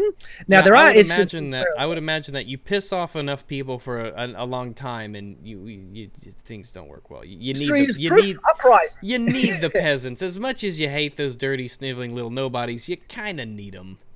And you need them to like you, so you're incentivized Exactly, to treat them well to some level. So there are of course examples where there was a big conflict between peasantry and nobility, and like after the Norman conquest in England, when William the Conqueror came in, and yes, there was a bit of a disconnect between the Norman nobility and the peasantry, but that they want to smooth that over. They want to fix that, right? Yeah. And so once they get the people in line, and that's only one small example where there was a conflict in the whole breadth of medieval history, because on the larger scale of things, the nobility would, like I said, completely incentivized for their peasants to be happy. And so this actually comes into one of the benefits, I feel, that from the feudal system, where it's actually a form of decentralized government, and where the communities actually have far more freedom to establish the laws they want to live by than being forced to obey the laws that they don't agree with by an overruling system. And so, and look, yes, we can get into discussions about government system and stuff, but what's interesting for people who do have smaller government systems where there is more power in the people, it's very interesting how prominent that was. Because the ability of the upper class, the rulers, to actually be able to enforce the law has changed so much over time. I mean, the idea of, like, nowadays, like a police force that we have today, that's another thing we take for granted so much. Like vigilante justice to us is basically like the only thing close to that nowadays is Twitter mobs. Basically, and because that was the whole thing why feudalism had to be instituted, because the ruling state didn't have enough power to govern such a large population of people, so they had to fragment their power to other noble lords and let them govern more independently and stuff, which created a really interesting system, because there wasn't a state-run military. They had their own soldiers, but it wasn't large enough, like, because Rome, they had a huge military that could protect and govern their whole landmass. But as soon as that went away and you had these fractured, more local rulers establishing themselves as kings, they didn't have the resources for that. And so the feudal system necessitated a different way of running things, which actually ended up giving more freedom to individual local communities. It was very interesting. It is interesting. It's a whole different world. It really is a whole different world. And like, well, just one of the things that I find so awesome, which I wish, right? Like, in medieval Germany, it wasn't Germany back then. It was the Holy Roman Empire, one of the last outlying vestiges of what was still trying to call Rome. But basically, it was a collection of city-states. Yeah. And so this is a perfect example of individual community governments, basically, with their own set of laws and stuff. But because of that, every citizen needed to be a member of the militia. And so it was a law in these, in Germany at this time, for the average citizen to own and carry a sword, which I think is awesome. I wish. I wish. I think you had that in other places too, where that's why like axes and things where it became so popular is because it was something that the regular dude could have as his designated weapon, but was also a very useful tool he could use in the 99.99% of his life he wasn't actually fighting. And so I just find it interesting that that the citizenry was specifically armed to be able to protect themselves and their own communities and stuff, and it seemed to work really effectively as well. We have some places like that in America right now where it's there's some towns like in Texas and stuff like that, of course, because of course Texas, where residents are, I don't know if they're required to have a gun, but they are highly encouraged to have like a defensive firearm, and these are some of the safest places in the country because everyone's got a gun in the house. You're not gonna fuck around with anybody. And it's very perhaps this is a conversation for another time, because I'm a bit divided in my perspective on, say, guns and stuff like that, because I'm in Australia where there is huge gun control people as well. But at the same time, I can really see the argument of people saying, wanting a means to be able to protect themselves effectively, and with the huge spikes in terrorism that is happening today, because this is the thing: if citizens are being turned into combatants, right, which is what terrorism is, it's an attack on citizens and stuff like that.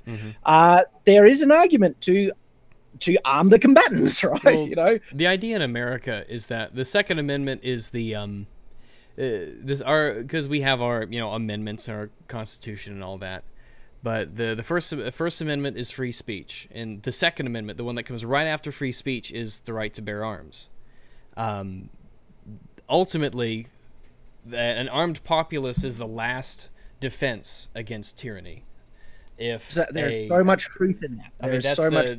If worse comes to worse, if the most awful, and people don't think it can happen, but I think it can always happen because people just study history. Yeah, exactly. Just study history. People take a lot of things for granted, but remember just in the last 100 years how tumultuous things have been in some places. But basically the biggest idea of the Second Amendment is that an armed populace is the final safeguard against a tyrannical government arising. Everyone's kind of part of this militia if it has to come to that, and that's really that's why it was there. But then there's also the added benefits of the personal protection and self-defense, how firearms are the ultimate equalizer for women especially. And a lot of it's culture, because in America we have one of the biggest things that people do that's not really a good thing to do necessarily, is to compare two different countries that are in different continents, because it's such a huge culture deal. There is it's like I am a bit I think there's actually a bit more fairness in comparing cultures and stuff, if the comparisons can be made, because it's just about being objective and stuff. And so because it's interesting. I'm not saying that, because gun control, even to say gun control hasn't even worked in Australia either. And so, it depends but anyway. where you are. It depends where you are. It depends on the country's little zeitgeist that's going on. Because in America we have, America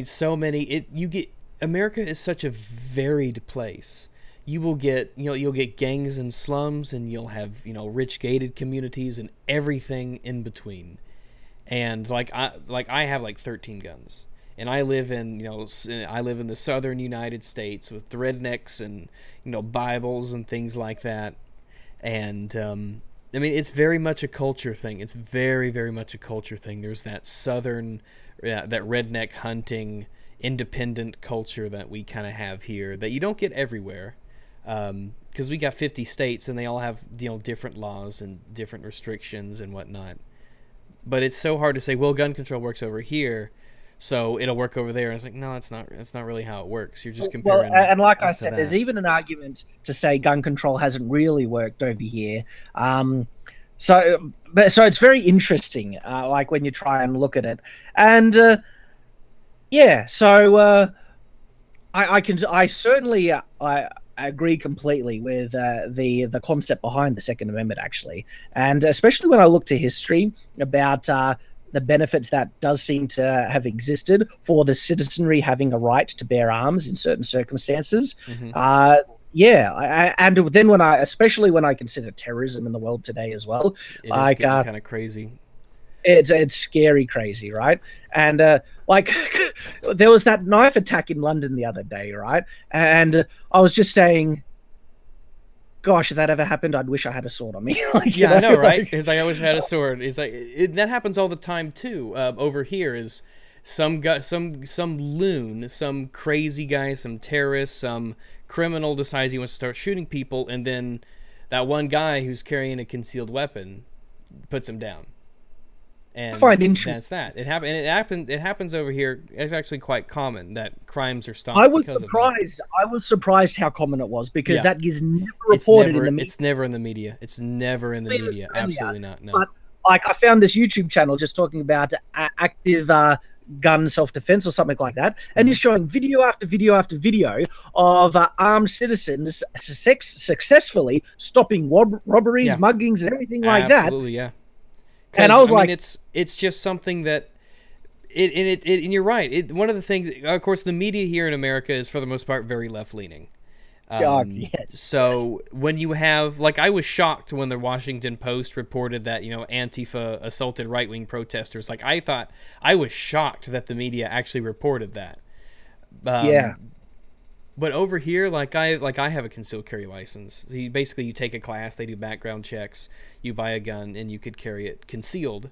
In some places, you don't even need a license to carry a gun on you. In some places, you can have it open carry so that it's visible to everybody. Some places, it's conceal only, so it's hidden from everybody.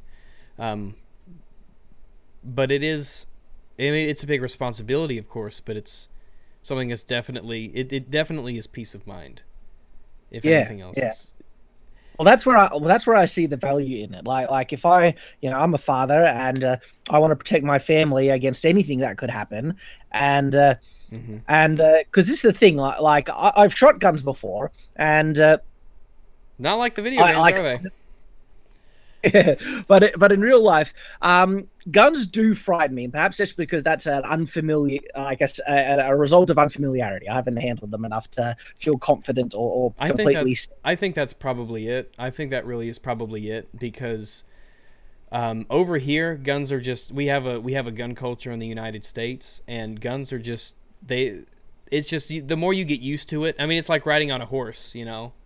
It's like the first time you do it, it could be super scary, but then you're like, oh, okay. Oh yeah, I was intimidated by motorbikes before I started to use them properly, and it's the same with swords. Like I can pick up a sharp sword and not a problem in the world, and so I think that really is probably it. You know, it's a level of familiarity I have with it, and so even though when I think about guns, there is that intimidation factor for me because they are something to be. They are things to be respected. Absolutely, yeah. That's the big key. Is one of the problems is that a lot of the times kids are taught to fear them.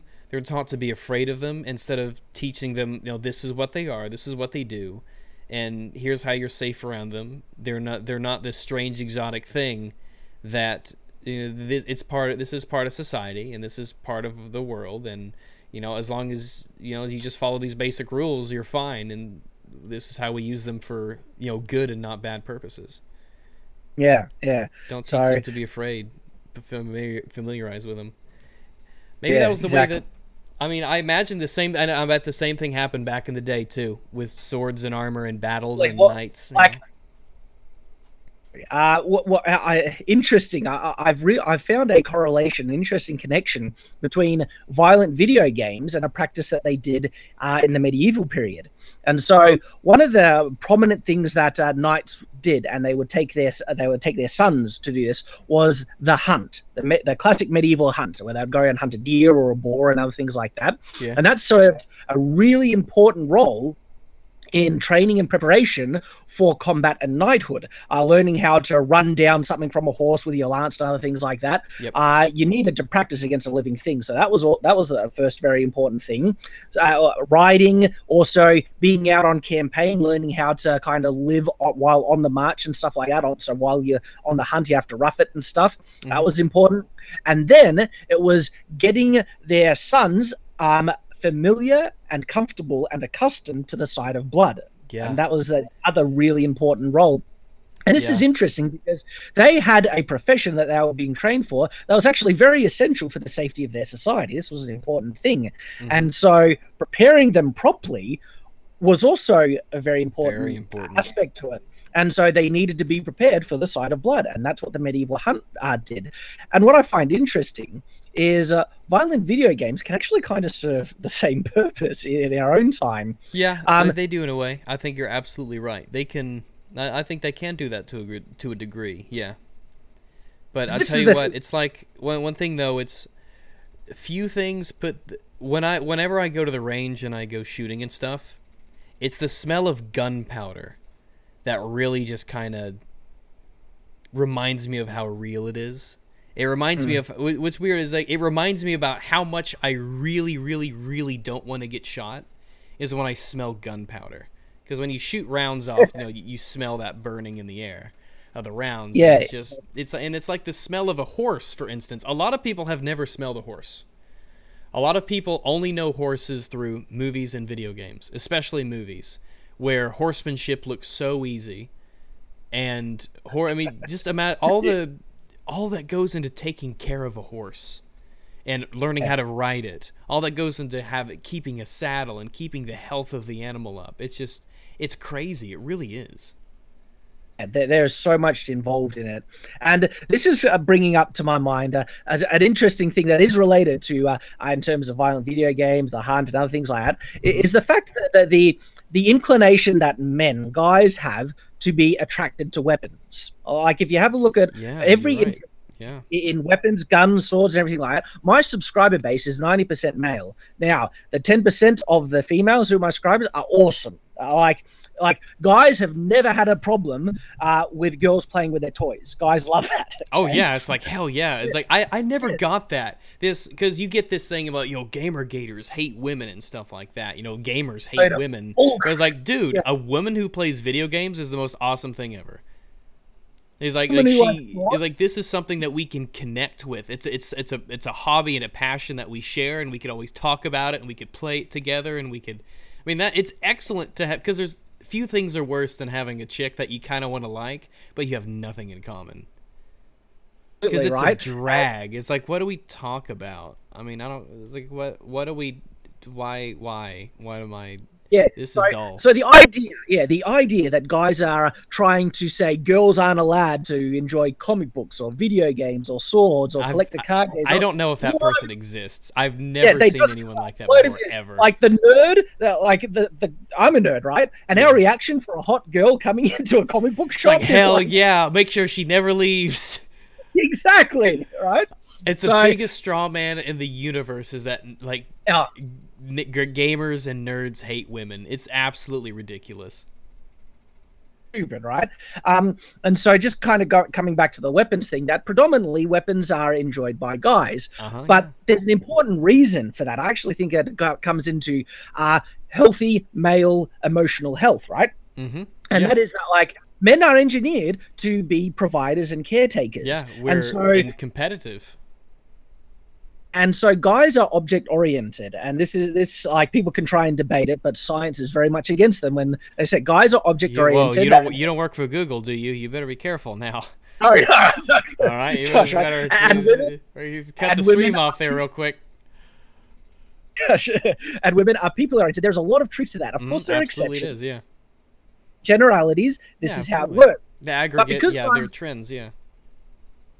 Guys are object oriented. This manifests in the things that we like. We're guys, like there are more guys collecting stamps for than there are women. And in terms of collecting things and weapons, interests, and other things like that, this is all related. And so guys develop naturally a sense of ownership over anything, which is a healthy thing. And my wife owns me as much as I can say I own her. But when guys start, because guys like to accumulate stuff, we're very thing oriented. We like to accumulate resources, get a bigger house, get a bigger car, get a bigger anything, get a bigger sword, get a bigger gun. Very career oriented too, yeah. Yeah, exactly. Get a bigger career. And so once we get these things, we are naturally territorial and protective of them. We want to protect them. And this manifests in an interest in weapons in a lot. Like I was surprised how instinctually protective I am of my wife and my children. Like I would jump, if I could save their life by jumping in front of a bus, there's no question, bang, do it. Like I am here to protect my family, right? And I was surprised how strong that instinct was when I got married and after I had children. And so the outlet for this, the thing that helps encourage this, right, is actually having an interest in weapons, whether it be guns or swords or other things like that. Because if we then start to feel competent in being able to protect ourselves and stuff like that, we actually end up feeling more healthy emotionally and stable as a man. It's so good for self-confidence. I mean, the self-confidence and the pride that you feel in yourself when you go to, like, a rifle range and you nail the bullseye and you get really good at it and you're like, man, it's like, think of, like, I'm so proud of myself because this is the thing that I can do and I could use it to protect my family and myself. This is an applicable thing.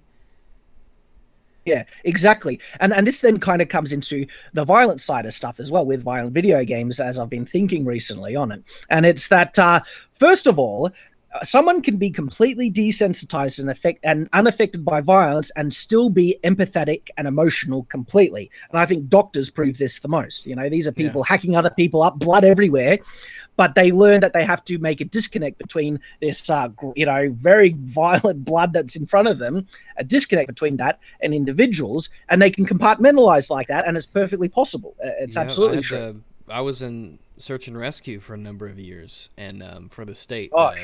So we had to learn how to do all sorts of stuff, like here's how you deliver a baby. Here's how to fix somebody if their arm's all fucked up, or if you find them and this is on it's all that stuff. And there's a lot of, and the guy who taught the class was an EMT, and he would tell us stories about you just have to, I mean, you would see all sorts of crazy fucked up shit eventually, because, you know, there's a million different horrible things that can happen. Oh yeah, and he says you just have to, I mean, you have to just sort of deal with it in the way that you deal with it, you know? It's tough for some. It's not for everybody. That's the thing. It's not for everybody, and not everybody can do it. It's tough. And interesting it's a mental thing as much as it is being able to stomach it.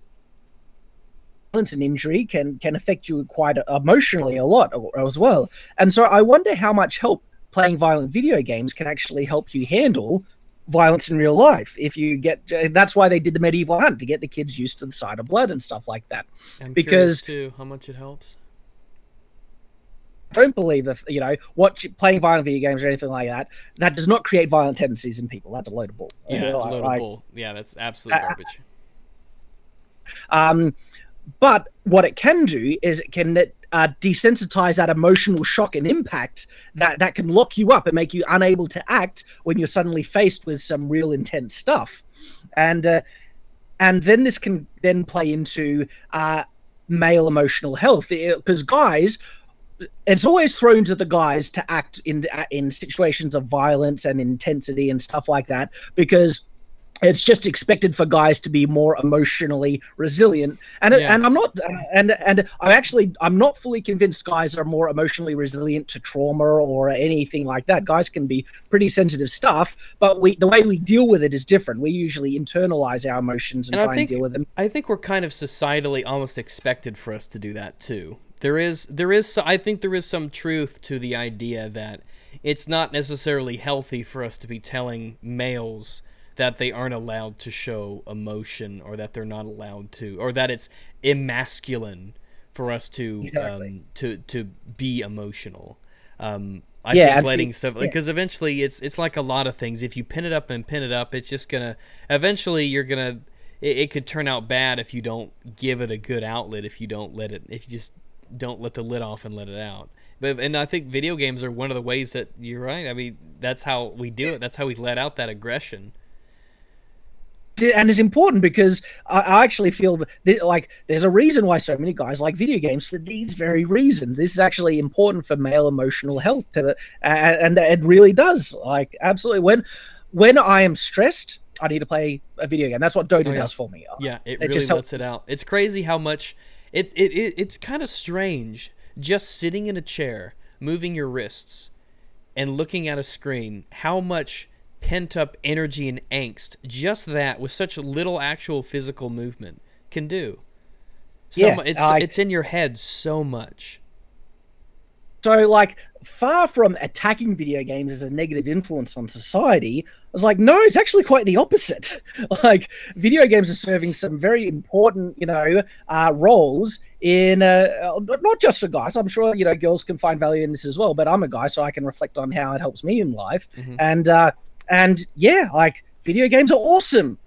Like, they're great. Same with having an interest in weapons, guns, or swords, or whatever. They all actually, they help you. They're there to, help a guy either deal with stuff or feel more like a guy. And a guy that feels more like a man, in my mind, is a man that is more emotionally stable and healthy and is able to do the things that he is required in life, whether it's to work, to support, just to live. The amount of, and when you talk about, like, as we've been talking, I've just kind of been, I've got the Kingdom Come Deliverance Steam page up, and it's kind of just cycling through the images here. But it's I mean, it's just kind of interesting to think about things like just kind of putting yourself in those scenarios, because the way we let out aggression now and the way we let out aggression back then, it was just it's so different. It's different how we did it, but the need was always there. Like, how much has really changed on that bestial level of human nature? Back to kind of what we were talking about, how difficult we would find going into, like, say, medieval combat like that. Man, but for them, because for them though, it wasn't nearly as difficult as we would find it, because we've been conditioned to approach and to look at war quite differently, to be traumatic, and that's mainly because we teach. I mean, even we're taught violence is bad. It's like, violence is the last thing you should ever do is hit somebody. It is the last straw is to be violent. Is like what's strange is that we've turned that into we've turned stoicism, in the face of aggression, into a virile trait. Like, it is manly for you to control yourself and to show self-control. Like, when we look at a guy who's always fighting people at the slightest provocation, who always solves his problems with violence, we think he's childish. We don't think he's manly. It's so strange how we kind of take that, and as times change, it's almost like it's flipped in a way. Interesting. Like, one of the interesting ways how guys can sort out their problems is to have a bit of a fisticuff.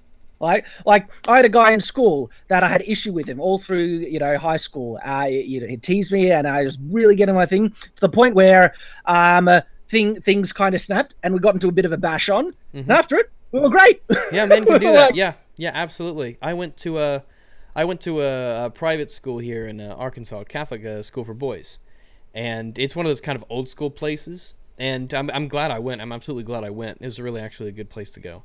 But one of the things I used to do, until eventually they couldn't do it anymore, but if two kids actually had a problem with one another, they would give them boxing gloves and they would fight each other, and then that would solve their problems. Because men can do that. I think men can do that better than women. I think women could be downright fucking vicious to each other, but I mean, I think men could fight each other, and like, they could just let it all out and be friends. Like, men could get into a fist fight and be drinking buddies later the same night. Like, I felt, because literally, like, this guy, we hated each other, right?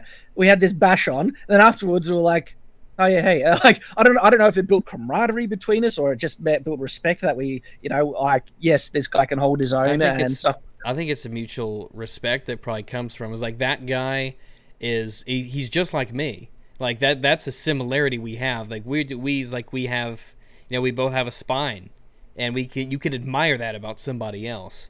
And plus, I mean, a lot of the times, like, what is it gonna do to just be angry at people? It's like, what good does it do?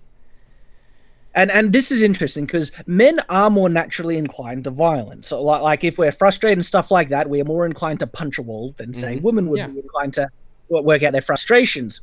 The thing is, though, society is trying to say violence is bad, men are naturally inclined to violence, ergo men are bad. It's like, no. There are actually a lot of situations where violence isn't bad, like in violent video games, okay?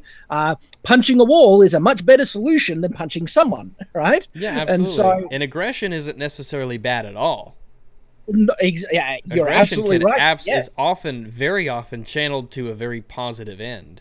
You could be aggressive in anything, from your career to sports to anything in between. Being aggressive in your career and your pursuits in business and stuff like that can be a very positive and needed trait, like aggression. And so to say violence is bad is a villainization in my mind of men, and it's not. It's horribly counterproductive to stability in society in my mind. It's the wrong type of violence is wrong, and the right type of violence is right. And I don't know, where did this whole white male thing come from? Where did it come from? It's like, you wonder why. I mean, you wonder why you have there's sort of this little resurgence in. First off, it got a guy like Donald Trump elected, right? But you constantly, this vilification of males, this vilification of white people. It's like, where the hell did that stuff come from? I could only speculate. There's people loving to claim victim status, but also virtue signaling. And so if they can show how righteous they are by saying how horrible their race is, that gives them, I don't know, a sense of moral validation. It's weird how it's weird. It is very indicative of our times that we have turned literal victimhood into a method of control and power. Like you are more Gosh. powerful because you have asserted that you are victimized. It's like it sounds so oxymoronic, but that's how people operate. Yeah. Talking about this with my wife the other day, because flip that on its head, right? Say you actually have someone who is a legitimate victim. They have been legitimately victimized in life, but instead of crying about it, which they're perfectly entitled to do if they're there, but instead of crying about it, they pick themselves up and say, "That sucked. What can I do to make my life better?" Yeah, Right? people aren't solution oriented But when they it comes want, to stuff you like know, that. attention and validation, other people, to help them out in their own life. And they're throwing away the natural responsibility you have to take control of your own life and do something with it. I think honestly, as society, as I think we as a species, slowly but surely, in general, become much more kinder to each other, much more prone to be less aggressive or less violent to one another as a whole. Especially in that's why this is a problem in modern first world Western countries, and they don't have this kind of crap doesn't happen in a lot of other places. But I think people they want to be so nice to people. When you hear that someone's victimized, your first instinct is to believe them and help them, not to take advantage of them. I think a lot of this is taking advantage of people's empathy, Yeah, because I we have actually become so agree with that. empathetic towards other people nowadays.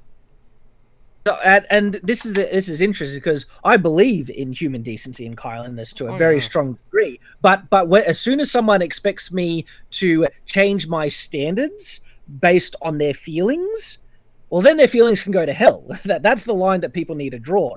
At the moment, people are expecting everyone to make concessions on their own standards and ethics to make other people feel better. It's like, no, no, no, no, no. All right. I mean, I'm happy to help someone across the street. I'm happy to, speak to them in the way that makes them happy, as long as I don't need to say things that I believe are untrue. There's my Yeah, line. and when people often demand things of you, you know, it's like you must do this for me by virtue of me being, because I'm this, you have to give me this. You owe me this by virtue of my Yeah, existence.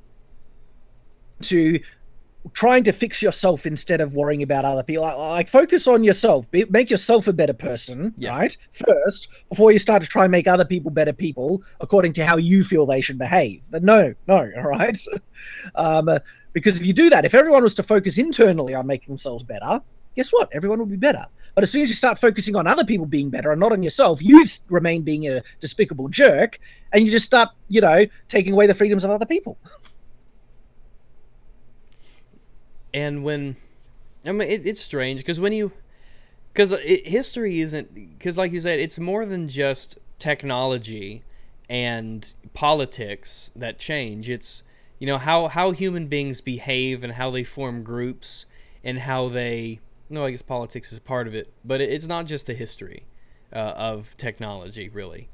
It's the history of how people cooperate and how they deal and how they form groups, how they socialize with one another. That is very interesting about us, and it serves as a warning. It's like, those people were just as human as we are, but we just learned from them. We try to, we do this with dictators and killers and mass murderers and things. One of the first thing we do is we don't want to even humanize them because we don't like to have ourselves associated. We don't want to be the thing that they are. So like Hitler was a monster. He was inhuman, for instance. We don't want to face the idea that he was human just like we are, and that should serve as a warning to how we behave and how we treat other people. In history, I think we could learn a lot from that as well. It's like all those people back then, those were humans, and those were human lives, and they suffered, and we built society from them. And so it's good for us to, if anything else, learn in order to appreciate how far we've come. very few people in the world. Well, I'll clarify this. Like the type of person who wants to be bad for the sake of being bad, right? They generally become unstable and mass murderers, and they're horrible, They right? don't last long in But society. Yeah, they don't yeah. exactly. They don't last long in society. The people you call villains that do last long in society never wake up and say, "I want to be a villain." All right, they are the hero of their own stories. They are pursuing what they think is right and good. Absolutely. And this is where the truth comes to the saying, "The road to hell is paved with good intentions." And this sort of does apply to Hitler. As horrible as he was, he thought he as was the good horrible guy. as he was. He thought he was doing the right thing. And so the way that we should try and approach history is to look at them and try and figure out, how could this person actually think they were good and right? What was the disconnect in their logic and approach? And then you can draw parallels to the modern day. And what's disturbing is that, unfortunately, we're already starting to go down the path of certain mistakes we've made in history. We really are, yeah, we absolutely are. I mean, look at Germany. In Germany's attempts in recent years, especially, but in Germany's attempts become as far from Nazis as possible, they have ironically become more like Nazis than they've ever been. Isn't that crazy? It's so incredibly strange how the ends of the horseshoes can be so close together sometimes. Absolutely. And so this again comes into, I guess, why I think history can be incredible. Yeah. Well, how did this happen, Will? I mean, when you start telling people that a certain, like, this happens a lot in America now because we have the whole free speech thing and, you know, Antifa and, you know, KKK and stuff like that. These little groups that, it's stuff like that, you know. But it's this whole idea of, you know, remember, you know, what happens when you take an entire group of people and you dehumanize them and deny them human rights? It's like, what do you think the natural result of that will be, Adolf? Yeah, what do you think? What do you think's going to happen? Like, and another thing, what do you think the natural result will be if you start to blame a certain section in a society for all the problems that are happening? What's the natural outcome that has happened in human history in every case that's happened? Exactly. Where you tell people you abuse people enough and treat them like, you know, crap for as long a time as it takes. Eventually, there's going to be a reaction to that. I mean, there is going to be eventually a reaction to that. It's like when you tell white people that they're terrible and awful and horrible, eventually you're going to get a bunch of white people who go to the extreme and say, no, we're the best because we're white, and they start, you know, marching in the streets talking about how, you know, they're better than everyone else because they're white. Or you tell men that they're, you know, garbage for being men and everything's men's faults, and just because you're a man you're toxic. You know, there's going to be eventually going to be a backlash to that. Oh gosh. It's like it's so weird. Like the left in politics hates Donald Trump so much, but you made him. You made Donald Trump. You're the one. He's a reaction to you. Yeah, you're the one who created him. You're the one who created it's like everyone loves Obama so much out around here. Well, I'd say everyone. It was like he was so good with the media, so good with the press. He had such good PR. But there's a reason that after 8 years of Obama, we got Trump. I mean, yeah, and it comes from a human reflex to try and villainize their opponents. Yeah, that's so bad. It's so bad over here right now. It is so bad how people are demonized for thinking differently and acting differently. Yeah, I mean, and Australia is very similar as well. We seem to follow along in America's footsteps in a lot of parallels, actually. And yeah, like people who lack the intelligence to approach an argument. So the best way to defeat that person then is to make them a despicable person. Yeah. And if they're despicable, evil, vile, therefore they must be wrong. Exactly. They don't get to have free speech rights because they're a Nazi. If we can villainize the point that they're a Nazi, we can justify punching them and acts of violence. And if you can justify punching them, you can justify killing them. Yep. So we have already been warned by things in the past. So let's just hope, you know, people can wake up. It all comes down to understanding that none of this is new. None of this is new. It's all happened before, sometime, somewhere. And we know exactly what the results are. And so history, people. It's like, because I it's interesting. Like I was drawn to history because of swords, and but my passion for swords wanted me to learn more about them, where they came from, their context, the time that they were used in, which then got me to learning about the culture and that time. And now that's starting to extend for me to have a deeper appreciation for just other historical periods as well. It just grows from there. History really is, it's insanely interesting. It really is. You take all the cultures of the world is because and we do it today, we just don't notice it as much. But, you know, it's trial and error. Everything is trial and error. Like how did other civilizations in the past, so long ago, how did they learn and better themselves and what did they do as a response to this and how did they behave? How did they live? Cuz, you know, they is us, really. So I mean, we can learn a lot about ourselves now. Yep.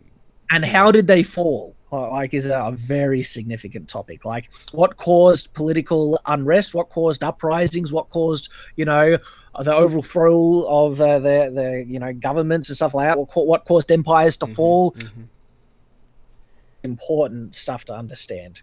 Very important. And it's just good for a healthy imagination too, because that's why I say that I reject the idea that movies and games kill imagination. If anything, they set a template for it to just flourish, really. Absolutely, yes. You know, the movie that got me into like heavy into medieval period, it was Robin Hood, Prince of Thieves with Kevin Costner. Right? I know that movie. That's a great movie. Yeah, I was really young when I watched that a lot. I know exactly what movie. Yeah, with Morgan Freeman. Just like, yeah.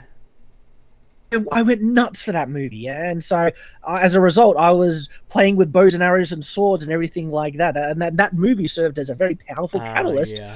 But the thing that I'm making my living off now, like the interest that just you know, snowballed from there. I know exactly. So, yeah, that I watched that movie when I was young, and I know exactly what you mean. Right.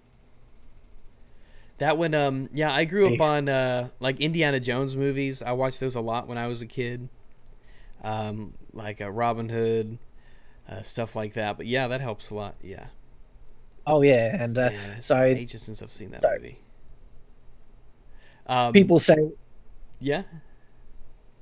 Oh, did you say how you're saying? People say, you know, killing imagination. Like, what the hell are they talking about? No way. And like putting yourself in these scenarios and living out these, you know, good, healthy fantasies and I mean, like I said, it forms this, you know, books do it too. You talk about Star Wars, Star Trek, Lord of the Rings, these games that you play, they set these templates for you to, you know, build in your head and just put yourself into the world. And I mean, it's interesting how, I mean, it's so crazy how when you, as technology gets better and better, and as our games get better and better, and as VR especially is on the rise, I mean, imagine what that'll do for learning about history. As much as we know about history, imagine being able to simulate that history around you and being able to see it from that perspective. Like yeah, Assassin's Creed 2, for instance. I've never seen, you know, a recreation of the Italian Renaissance before, and then you see Assassin's Creed 2 and you see how lively it was and the way that everyone talked, and obviously in English, yeah, but you know, the arts and the patronage in the cities and all that. And it's such a, it makes it more real than a textbook ever could. Yes, and in fact, I actually feel it's because of that reason exactly that people who do depict historical times actually have a responsibility to try and do it at least a little bit accurately to some level, because most people, whether they're aware of it or not, actually become educated from these periods through movies and TV shows and stuff. They don't feel a need to go out and actually study those periods. And so how many people now, because of watching Braveheart, think William Wallace used a great sword and wore a kilt? The kilt didn't even exist back then, you know? Really? And so I had no idea about that either. I had no idea. Yeah, and see, so like, unfortunately, because of movies and stuff and video games that don't do justice to the periods they're portraying, they can really create incorrect ideas that can then lead people to bad assumptions about the period, and really they start to I guess belittle that period, and as a result they start to belittle themselves and rob themselves of the value that exists and the things they could have learned from them that would have helped them out in their own life. Like, so, you know, the idea that the medieval people were dirty people who didn't bathe, threw crap out front of their house, and were uneducated and couldn't, and just is such a vilification, really, of that period, and also the cultural heritage of many people in the world, and also the valuable things that they learned and developed that you could apply and then help better your own life and society as a result. Yeah, they weren't stupid. First off, don't judge people of the past by today's standards, because if you do, everyone's a monster. So don't ever do that. It's silly to do anyway. I mean, technology wasn't the only thing that evolved and became more advanced at the time, but our morality certainly did as well. But I mean, these weren't all barbarians who just went around killing each other. I mean, these were human beings, and by immersing yourself in these worlds and by really learning the history and seeing it represented well, it lets you humanize them too. Yeah. What I will add to kind of what you're saying here, I think we can approach certain cultures in the past and stuff like that from an objective moral standpoint to certain types of ethics today. Because Probably, if we don't, there was some horribly violent. Oh yeah, there's some terrible things that happen. Yeah, absolutely. In the past, oh, absolutely. That if you're not willing to call out the crap they did as bad, people then might think, well, maybe that crap isn't as bad to do in our modern day today. I mean, it's like, no, slavery was bad. Okay. Yeah, slavery was always bad. That doesn't mean you could say that slavery is always bad, but at the same time, understand that everyone back then didn't have the same understanding that we have today. And so to call someone who had a slave in the period inherently evil for having a slave is a complete retardation. That's a terrible thing to do. Yeah, as well, because as offensive as people might take this statement, there are a lot of people who treated their slaves really, really well, and they were actually good people. But to them, slavery was an element of society, a normal element of society, and so you can slavery is bad. You can absolutely say slavery is bad, but then also saying that everyone who practiced slavery was bad. Yeah. That's not a logical bridge that you can make with validity with justification. You can absolutely say that as someone who treated their slave really well and respectfully is morally superior to someone who treated their slaves like garbage and beat them constantly. People that even married their slaves. Human beings can still empathize with one another.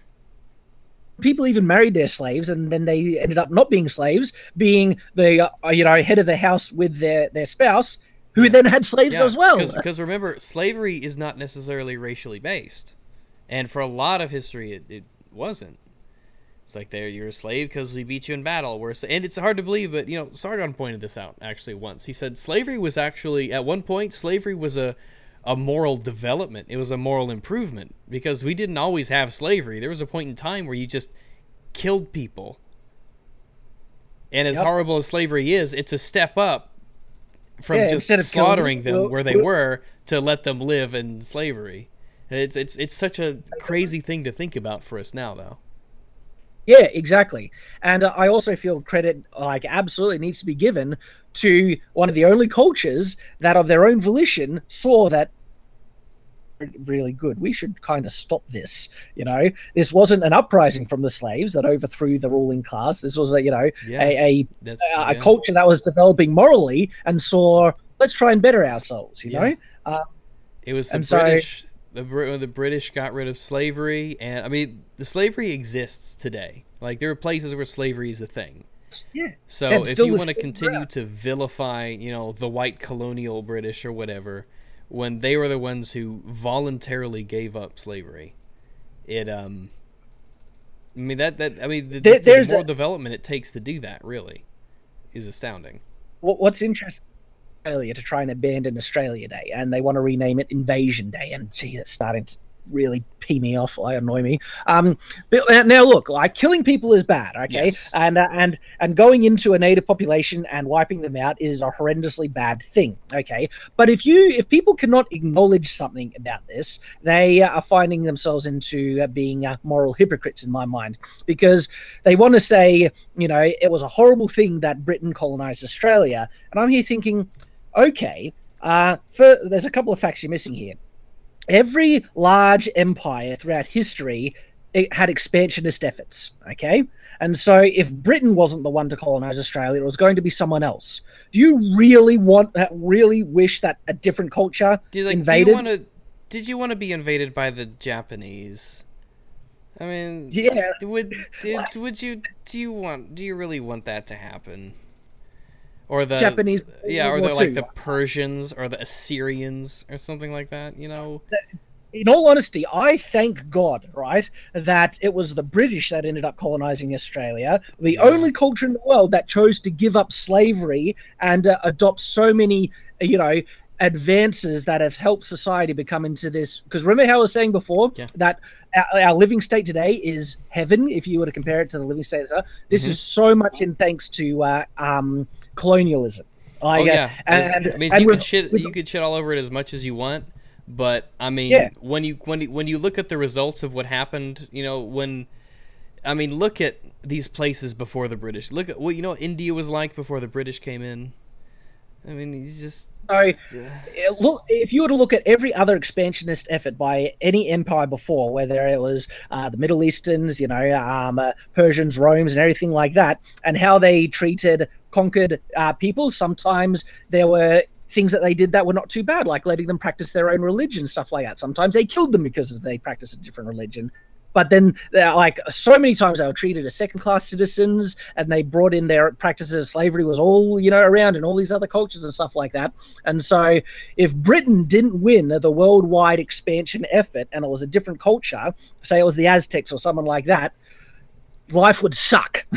Yeah, imagine what if the West lost the Battle of Tours, for instance? Just what shaping in history would that have if Islamic culture became the dominant culture in Europe instead of what we know today? I mean, can you imagine that? I mean, look at the Middle East now. Now imagine that just everywhere. If the Aztecs were, a good technological step behind people, but imagine if they also conquered the world, right? Human sacrifice. I can't imagine, like, tens of thousands a day. Oh, it's insane. And so I think we can look at past cultures with a level of objectivity and we can learn some important facts about this and be very grateful that history has gone the way it has, because as much as people try and rag on society today, boy, we are living in a utopia. Like, there are so many advantages with how technology has progressed and the state of living conditions, and it's not perfect across the board. All right, there are still third world countries and stuff, but first world countries are actively trying to improve the living conditions of other countries. Absolutely. So the amount of charity that we pump and money and aid and we send elsewhere, it's insane. Far from the leading nations of the past invading other countries, we are in a state of the leading empires of the world trying to improve the quality of other countries. I know, right? It's insane how things change. So thank God for these things in the world that. And it sounds so weird to say. It sounds so weird to say, but think of the African American population, the black population in America. It got here predominantly because eventually, the slaves became free and they spread out everywhere, right?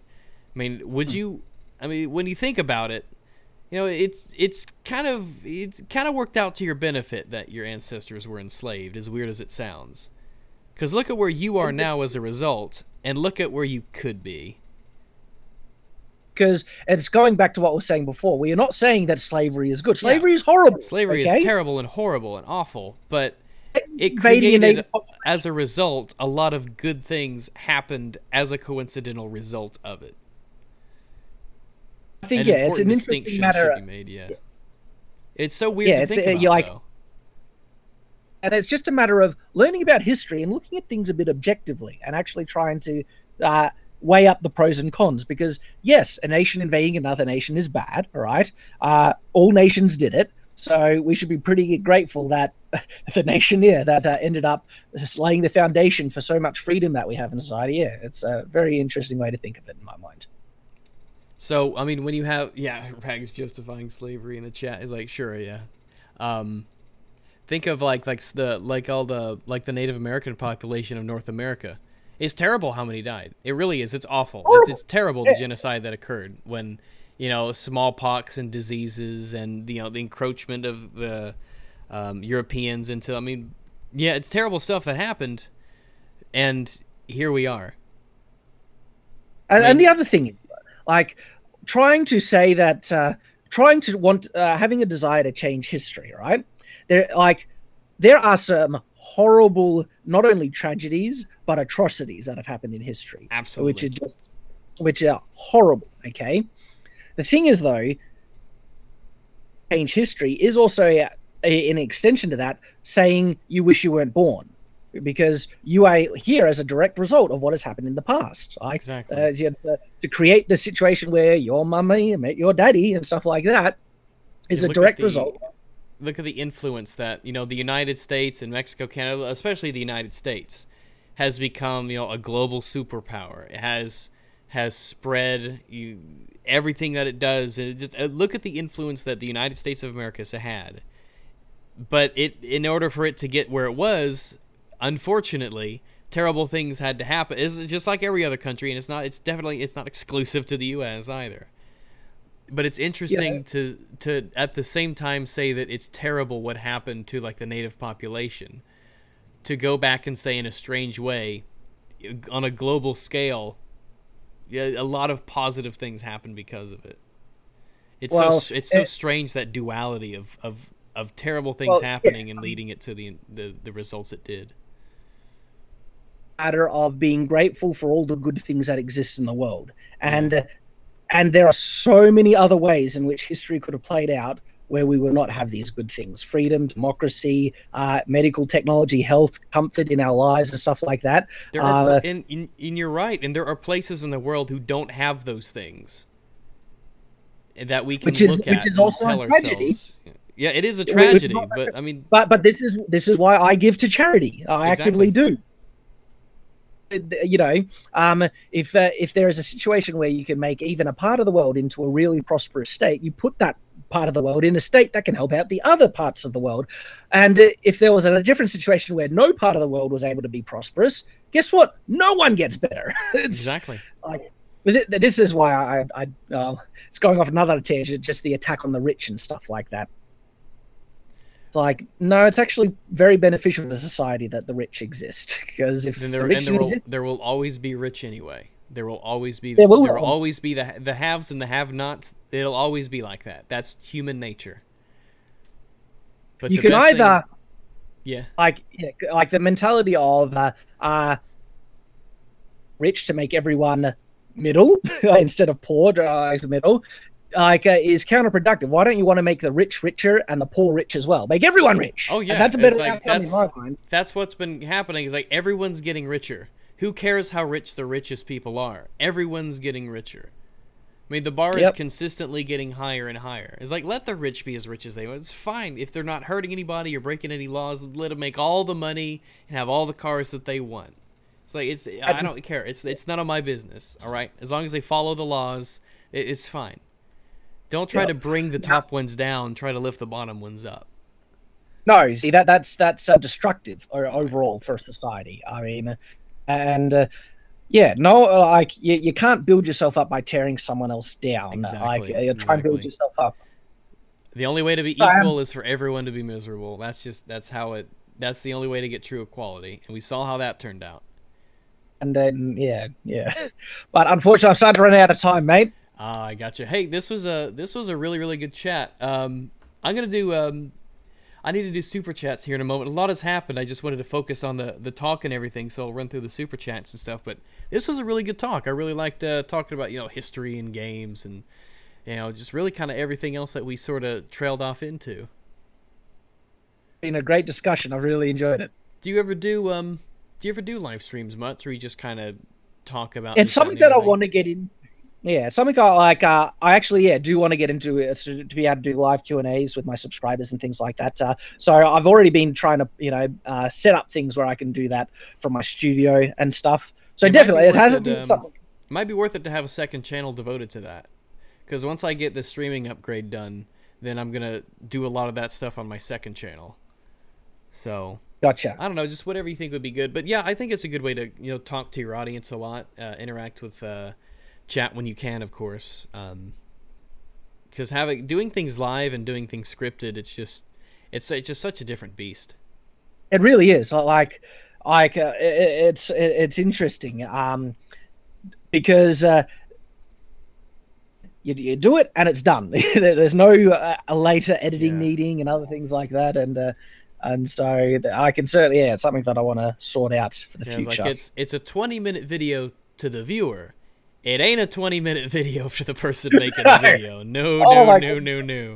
I have had videos that have taken like a week to edit. It's been like a week since my last video, because when you're busy with real life and you have to go to the process and find the images and crop them and save them, put them in the thing, it's like that shit takes time, okay?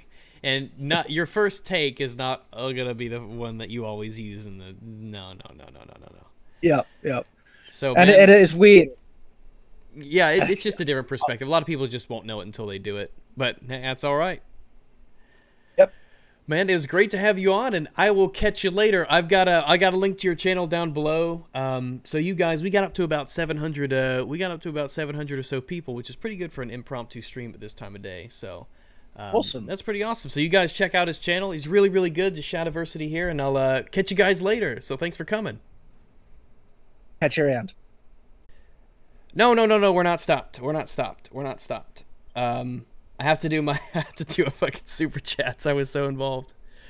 Did you want me to stick around for the super chat?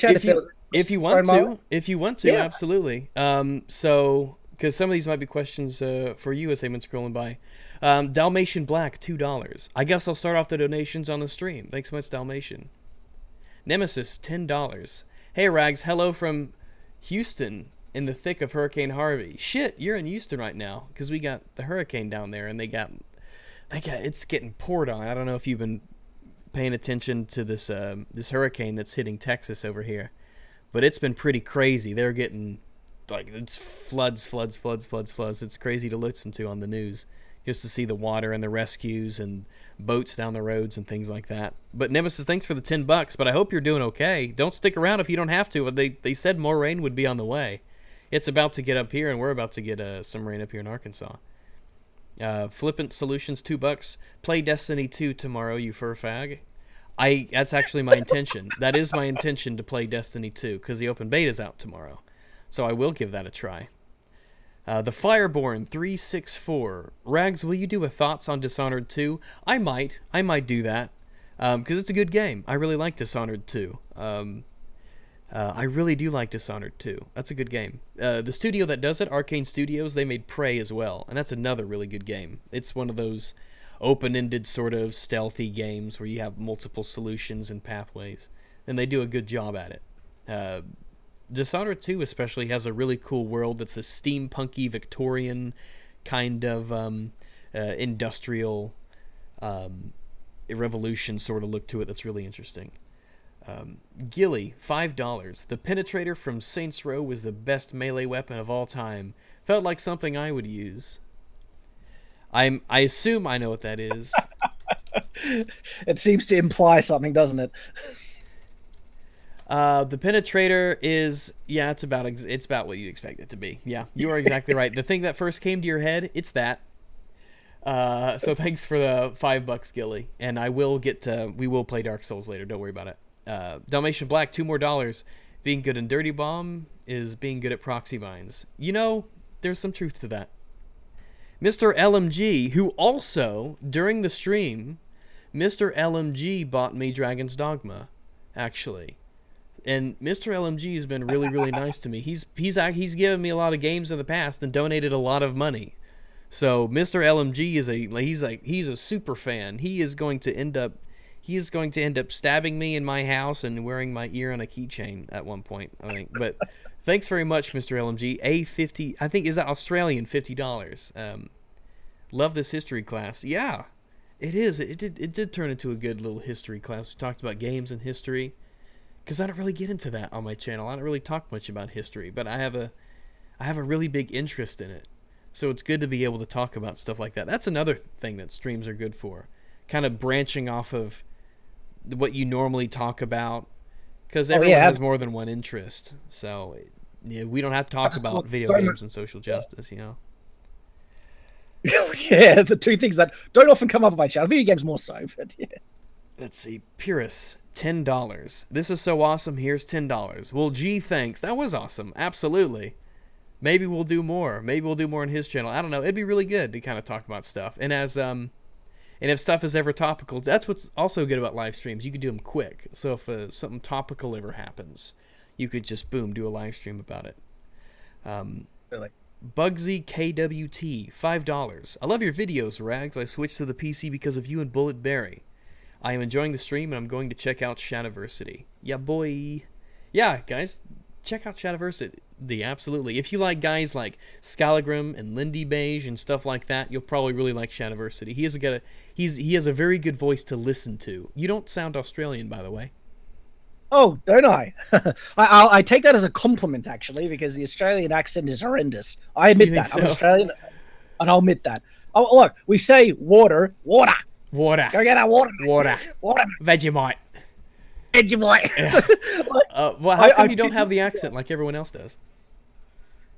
TV. Huh? TV? Too much TV as a kid. Oh, okay. Well, that's what fair enough, I guess. I guess. Because I know like Top Hats is Australian and Fringy is Australian, but you don't sound anything. You don't.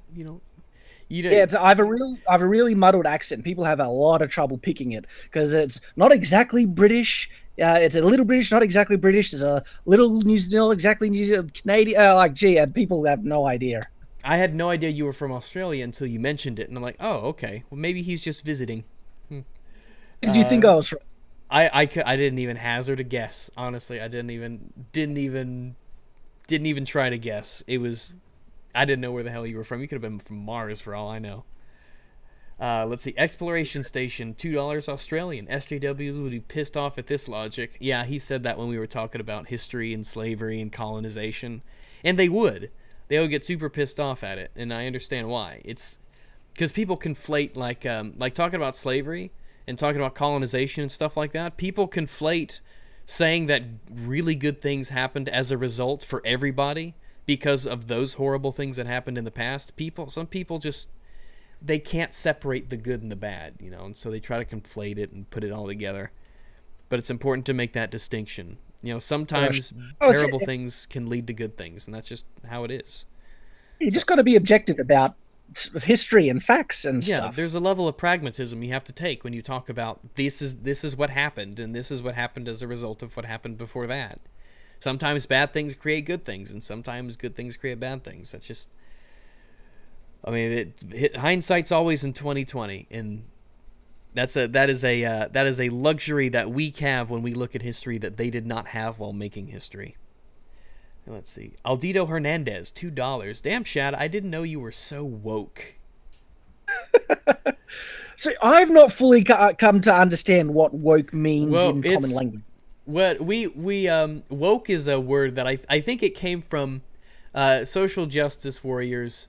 Eventually, kind of in social justice advocates, those types, they would use woke as a expression for someone who, I guess, they like realized their privilege, or they realized something, oppression, this, that, and the other. So now we mock him by saying you're woke.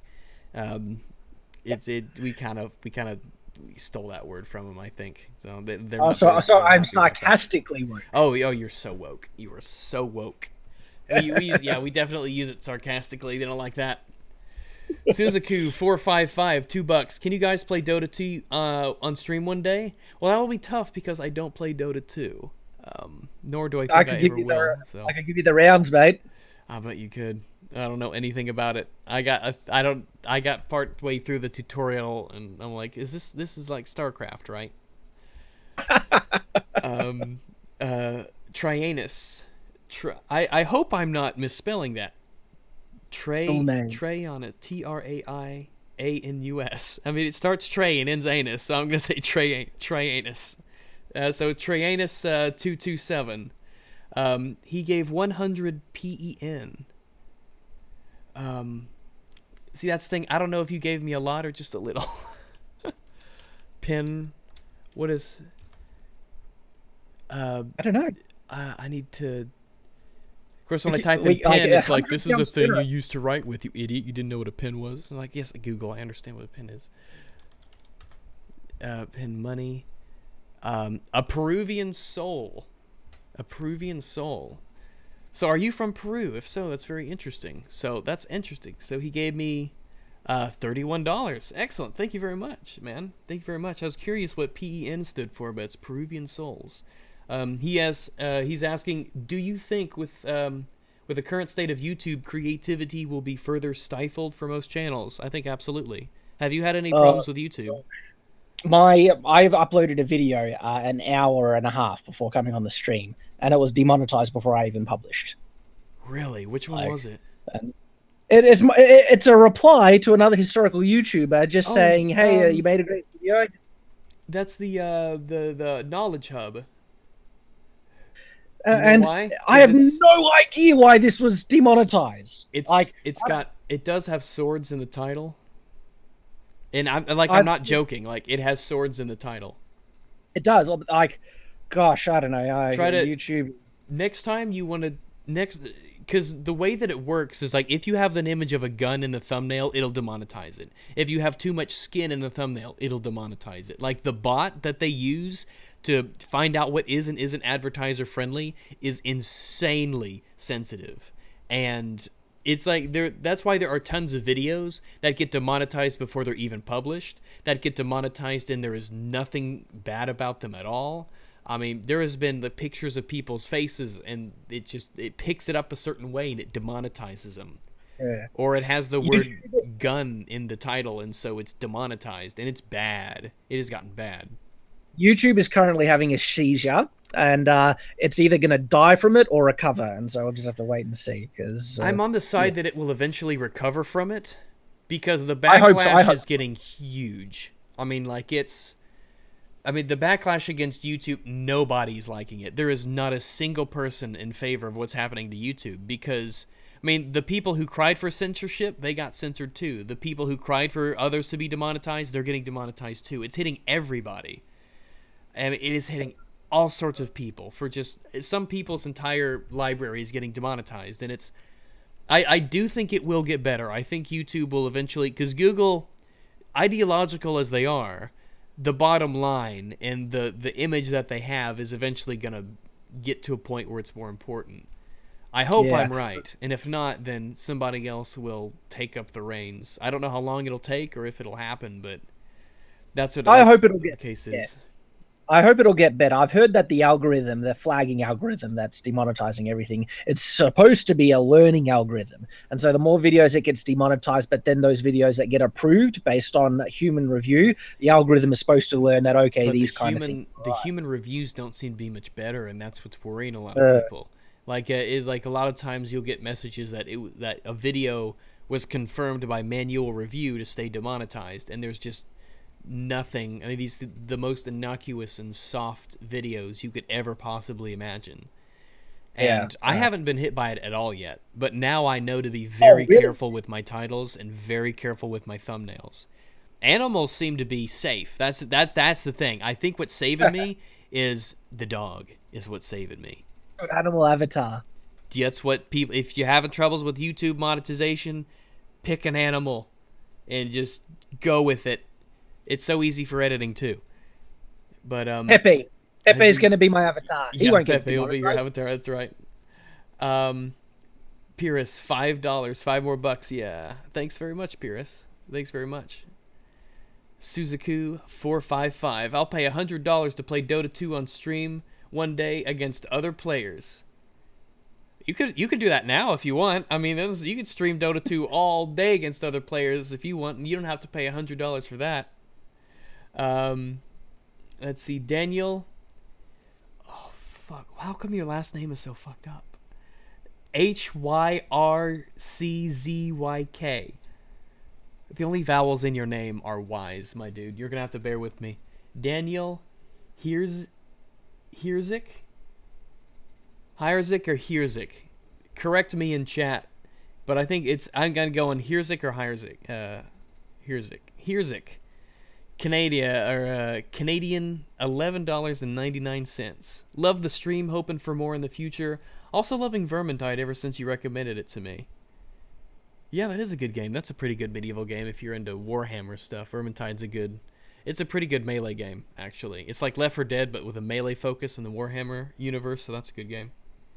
Okay, I'll go have a look at the trailer. Yeah, take a look. You fight the Skaven are the enemy, so you fight off hordes of rats, and it works really well. Suzaku455, $2 more. Thanks very, very much. And Pyrrhus, $2 more. Historical drunk stream. That would be a thing to see. I would find it a bit difficult because I don't drink alcohol. Oh, history. And let's see. Z makes the ch sound. So, Hirchik. No, it's CZ makes the ch sound. So, Hirchik, I guess. It's Hirchik. Or Hirchik. Polish people, your names, you need to be colonized by Britain, I swear. Let me see, last name's Polish. Yeah, that's weird. You need to just get a better name. That's crazy. But thanks very much, though. I tease, of course. I think it's Hirchik or Hirchik. Suzaku455, I meant play Dota 2 with you on stream. I don't care for Dota, man. I've told you, man. Dota is not my thing. I'm not into MOBAs. Rags, do you remember Elite last stream with Infinite Retro? I don't, Elite. I'm sorry, I don't really. But I'm just gonna stick around and read the chat for a little bit if you need to head off and do anything. But I really do appreciate you coming on. It's it's a pleasure, mate. It's good to have a chat with YouTubers that I like. It's been a pleasure. Thanks for inviting me. I've been honored. All right, yeah, we went for like 2.5 hours. Holy shit. That's good though. I'll give me a holler if you got my Discord, my email. Just send me a message if you ever have anything in mind, and just send me a note if you got something in your head. Will do, mate, and all the best, and thanks to your viewers as well for coming in and having a watch. You bet. I'll see you later. See ya. Ciao. Yeah, I like him. Let me see. Remember me, the animation guy? If I can. Oh, I remember you. I remember you, Osfox. Elite Ace. Can you be more specific? I was with the Infinite Retro debate. I was really focused on the debate. Actually. Hey, Rags. Hello, Striker. Hello. How you doing, man? I'm doing good. We're live, by the way. I'm live. Oh, we are? I'm streaming. Yeah. Hi, stream. So I'm just gonna read chat. I might actually pop out of the might pop out of the Discord just so I can read chat and everything. Oh well, it was nice to meet you. Well, yeah, I'll talk later on. Absolutely. This is my Discord. I only use it for private stuff, really. Okay. But send me a message on Discord. PMs on Discord I read. So just give me a holler there. Okay, but it's cool meeting you. I love your vids, by the way. Oh, thanks much. I'm glad when people tell me that. It helps keep me motivated. I get people from all over the place telling me they like my stuff, and it's really good to. It's really, really good to hear people say that. It really really means a lot. I loved your I'm sorry if but I loved your PC Nazis video. I thought that was hilarious, and also the I remember that one. Atheism that was is funny. Unstoppable like that, which I found very strange, but fair enough, Devin. Another video I also loved of yours was the 4K gaming rant. Yeah, okay, that's good, because that was sort of, I didn't know how the reception to that would be, but a lot of people said they liked it because it was someone who kind of made a video that was sort of, half agree, half disagree, and we might get some of that soon. I've got a stream that I'm lining up with Ian Miles Chong and Brad Glasgow about a Gamescom presentation that Matt Lees did. So that'll be a wild ride going through that. But I'll catch you later. Send me a Discord message. Okay. Well, will you hop in later or now? Probably later. I don't know. It's 10:40 here. I'm probably gonna let this video buffer and then just upload it like a normal video, so it gets a lot more views. And yeah, I kind of doing a double dip, but the views tend to be a lot bigger. The stream views, it shows them as a lot smaller than the rest of your other videos. I don't know why, but I'll try that and see how it turns out. Okay. I'll see you later, man. Yeah, ciao. Let's see, bounce out of that.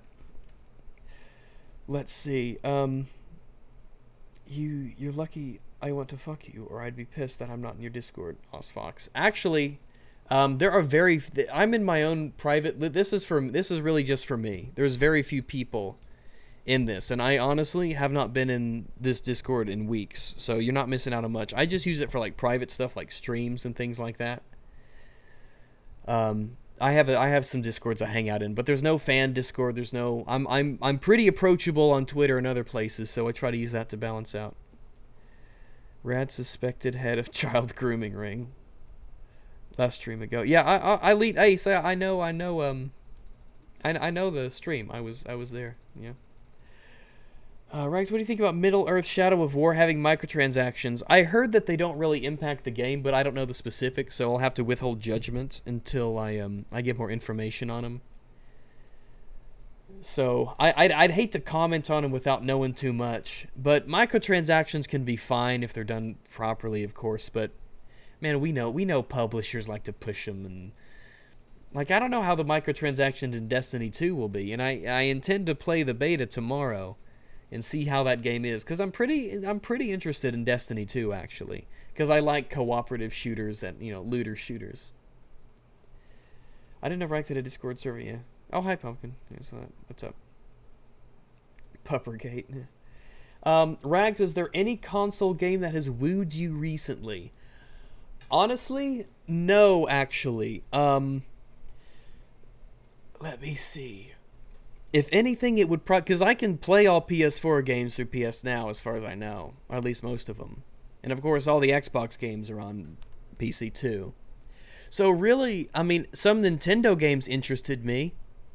Like I would like to play another Fire Emblem game, but honestly, no, not really. No console games really woo me. I try not to keep up with that sort of thing too much, because you know the way that hype is. Games get hyped up, they come out, they're disappointment, we've been lied to, things have been misrepresented. There's no sense hyping up a game. There's no sense knowing about a game other than a couple days before it comes out anyway. Hell, some of the last games I bought just the day I found them, like Hellblade, turned out to be one of the best games I've played in recent memory. And I bought it the same day I heard about it. I've never heard about it until someone just on Twitter was like, Hellblade was really, really good. And I'm like, okay, I'll try it.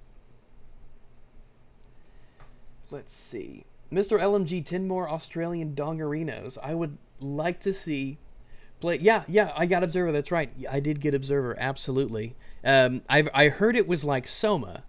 So I think it was you who told me it was like Soma. And Soma was a damn masterpiece. So if Observer is like Soma, I might really like that. I just need to get these damn upgrades in my computer. I've been so busy. I've been so damn busy with family stuff and with work, and I've just been busy. That's why it's been a week since my last upload, because I can click it here, and I am 45 minutes into this video, right? And it's I'm starting to put a lot of gameplay in it now, because with Shadowplay, it's so easy to just be playing games normally and save cool moments where you do good that are interesting to watch. So I'm splicing those into the video where I kind of go on and on about talking about things. So there'll be more gameplay shown in videos too. But thanks again, Mr. LMG, for Dragon's Dogma especially. Shadiversity gave it a very good recommendation, very high praiseworthy recommendation. So I'll have to try it eventually. Rags, Mr. History Man, what do you think of War Thunder, the game you've never heard of? I have heard of War Thunder, and I played it, and I didn't really care for it, honestly. So, sorry. Rags, what's your favorite caliber to shoot? I don't know. I mean, they all have their merits. 7.62 by 39 is very satisfying to shoot because it has a good level of recoil to it. You feel like you've really, sent something down range. I need to get water though. Give me a second. I need to get water. I've been talking a lot. Need to hydrate my voice.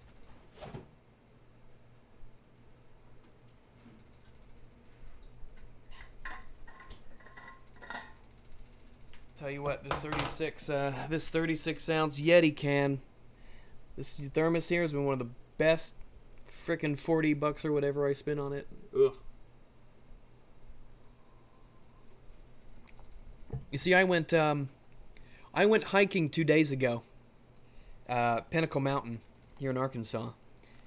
And that thing, it kept, I was out there for probably 4 hours hiking around in the Arkansas heat, and it kept ice in there the entire time, even after I refilled it with fountain water. Favorite caliber to shoot? I mean, then you have 22 is satisfying because it's so easy to shoot. I mean, it's hard to say. I mean, I really don't have a preference. They all kind of have their, the little benefits in terms of feedback and damage they do. Look up the Camp Talladega Marksmanship Park if you like shooting. Okay, Camp Talladega Marksmanship Park. Okay. Show Bobs and Vagine. Well, I have no Bobs or Vagine currently, so I'm sorry. I cannot do that. Rags, do you like For Honor? Never played For Honor. Don't really have much of an interest in it. I've heard too many lackluster things about For Honor. I just don't want to foray into it, to be honest. Rags, have you played Battlefield 1? I have, quite a bit. And I like Battlefield 1 quite a bit. It's not as good as Battlefield 4, but Battlefield 1 is quite a good game. It's a very good first-person shooter. Is the GeForce 1050 2GB a good entry card? Honestly, I would start with a 1050 Ti as the very lowest. If you're going to start with something, get a 1050 Ti is the lowest thing you get. I would say don't go lower than that. Let me see. $11, one up. Mr. LMG and Pyrrhus are fighting for my affection in terms of money sent my way, and I really appreciate that. Thanks again, Pyrrhus and Mr. LMG. Nemesis, $5. Just heard your response. Gotta stay because I work at a hospital near downtown. Oh, you work at a hospital. Shit, I'll bet you're working your ass off down there in Houston. Damn. Well, damn, man. I don't know what it's like down there, but based on what I've seen on the news, I can't imagine the water being up that high. Because I live in a very hilly area, actually. Arkansas's actually got a lot of hills in it. We're kind of at the foot of the Ozark Mountains. Or the Ozark Hills, range, whatever. So I can't imagine just having a flood like that. That must be insane. But, man, get your rest, dude. If you're going to be working like that, you need to take care of yourself. But I hope everything turns out okay. I hope nothing really bad happens. Rags an e-beggar. Yeah, sure. Hey, I gotta make money somehow, man. It's like I went to part-time, What's the story of your name, Rags? There's no story. There is no story to it. It's just, I think I just heard it. It came up in conversation once, and I just used it because it's quick, it's simple, it's easy, and it just kind of fits with a lot of things. But there's no backstory to it. There's no backstory to it. Same thing with the dog. I just like Shiba Inus. I like dogs. Let's see. Any plans to do any video on Nier or Persona? I have not played either of those, but I've heard they're both very, very good. If I do another thoughts on video, it will probably be either Dishonored or it will be maybe Mankind Divided as I play more of it, because it's shaping up to be a pretty good game so far. Is it gay to suck your own dick? No. No, because if it's gay to suck your own dick, that means that it would be gay to give yourself a hand job, and it is not. And I want to be consistent with my principles. Rags, what chat services do you use? I use Discord. I have a Skype, but I don't use it, and I have a Telegram, but I don't use it. So, do I have it? I don't know. But I don't use either of those. Really, all I use is Steam, Discord, email, that sort of electronic mail, for those of you who aren't in the know about what the email is. Rags, I am both sad and happy that you are getting into the SGW debates, but I knew it was only a matter of time. Well, eventually you just want to diversify your, the content that you do. After this video that I'm doing now, it has social justice elements in it, I will be doing a PC console themed video, so don't worry. That stuff will hold true. Wolf and Coyote, damn, you again with the $100. Shit.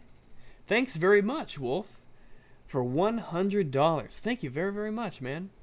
You tried Foxhole before or after it hit early access? I haven't played it at all yet, actually. I haven't played it at all. Somebody sent me a Discord message about it, though. So maybe I need to check it out, because they said good things about it. Have a drink here. But thank you very, very much for the 100 bucks, Wolf. You and Mr. LMG, you both continue to be extremely generous towards me, and I really appreciate that. Thank you very, very much. These tippers want rags, boy pussy. Don't say boy pussy. Don't make me say boy pussy out loud. I hate that. I hate that. Saying boy pussy. I don't like it at all. It's terrible. Have you done the Titanfall Princess debate? No, it's not going to happen. She said she would love to destroy me in a debate, and then she never followed up on it, and I've forgotten about her, really, so I wouldn't worry about it. Communism, respond to me, daddy. Stream will be uploaded to YouTube. Yes, it will be uploaded to this channel. It will, absolutely. But I think it updates and it gets notified for a lot more people, I think. I'm not sure, but the views for live stream seem to be much lower than normal. So I want to put this out there. My mouse is broken. Need new one. Any affordable suggestions? Yes. Use what I use. The Logitech G600. An amazing mouse. I love it. So this one's like 3 years old. When this one breaks, or when I get another mouse, it'll be another one of these. I love it that much. I will replace this one with another one. Slade Silver, $5. Is there a Discord channel that you use enough that your fans can talk to you without being too much? Honestly, no. I respond to messages, Discord messages, and I do check mentions on the Twitter. I check my mentions. So that's the best way to get in touch with me, is through there. But I will respond eventually, especially on Discord. I can go through the list. So thanks very much for the $5 though. Slade Silver. Let me see. Rags, what's your opinion of the Confederate statues? They should stay up, is my opinion. I think the Confederate statues should remain up. You shouldn't tear down monuments, especially monuments of people. You shouldn't do that. You shouldn't just tear down other shit, because that stuff does not belong to you. You should not tear down property that does not belong to you, first off. If you want to remove it, then you should put it up to a vote. And if the vote says you take it down, then, well, take it down. But Trump was right, by the way. Trump was right when he said, where does it stop? He was right. It's a slippery slope when you start taking down Confederate statues. When you judge people of the past by the moral standards of the present, then that is not a good road that you should be wandering down. I promise you that. Rags, why are you live streaming at midnight? Because that's my life. That's my life right now. Rags, what's your favorite pizza toppings? Grilled chicken, grilled chicken and zucchini and mushrooms. That's what I like on my pizza, is grilled chicken, zucchini and mushroom. There's a place here in Little Rock called Pizza Cafe, and they make a mean mushroom chicken zucchini pizza. What do you think about net neutrality? Net neutrality needs to stay, definitely, absolutely. Something I mean, Ben Shapiro, I admire immensely. He's a damn near a hero to me, but I disagree with him on net neutrality. What about statue? I'm not American. Sorry, this has been a long day. James Burke is asking about statues. He's not American. There are statues to Confederate generals and Confederate heroes in the southern United States, and people want to tear them down. How do you feel about pineapple pizza? I try not to. It sounds nasty. Have you ever used Humble Bundle? I don't think I have. Maybe I have. If I have, I've forgotten. Looking forward to the Destiny 2 beta for PC. I am, Warwolf. I am looking forward to it. I'm interested how it will play out. How you doing, Rags? I'm doing good, dat fellow. I am doing good. Things are okay. Little tired. I've had a long day. It's just about 11 p.m. here. Work was long. I've got got tomorrow off, though. So I'll be able to, let's see, when you get into pen and paper RPGs, will you stream you playing one? I don't know. I know there's like a Pathfinder video game that they're kind of trying to make that got crowdfunded that I kind of have on the horizon that I'm looking at. Murky Waters, $5. Oh, Nemesis, $5. Rags, you should look into Logitech Power Play with a G703 and G903 mousepad with wireless charging. I've seen them, but I'm not really interested in wireless mice. I just want, I mean, a cord. I just want a cord, you know? I like the reliability of it. You don't have to charge it. You don't have to worry about batteries, latency, anything like that. It's just a good old cord. Good old analog cord connection.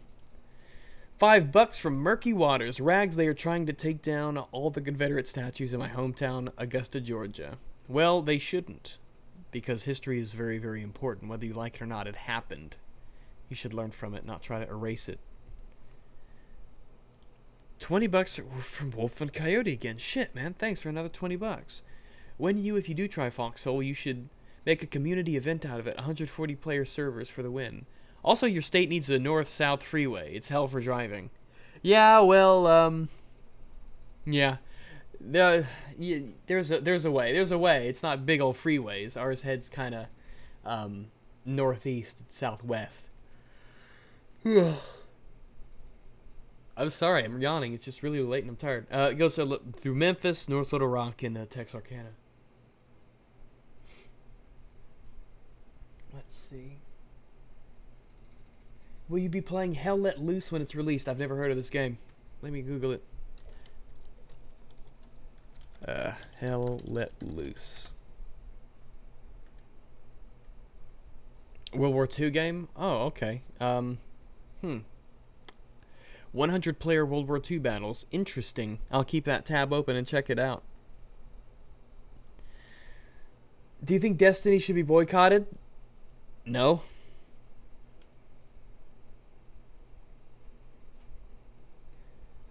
Vote to kick Raw? Nah. What's your opinion on the state of Washington? I've never been to Washington, so meh.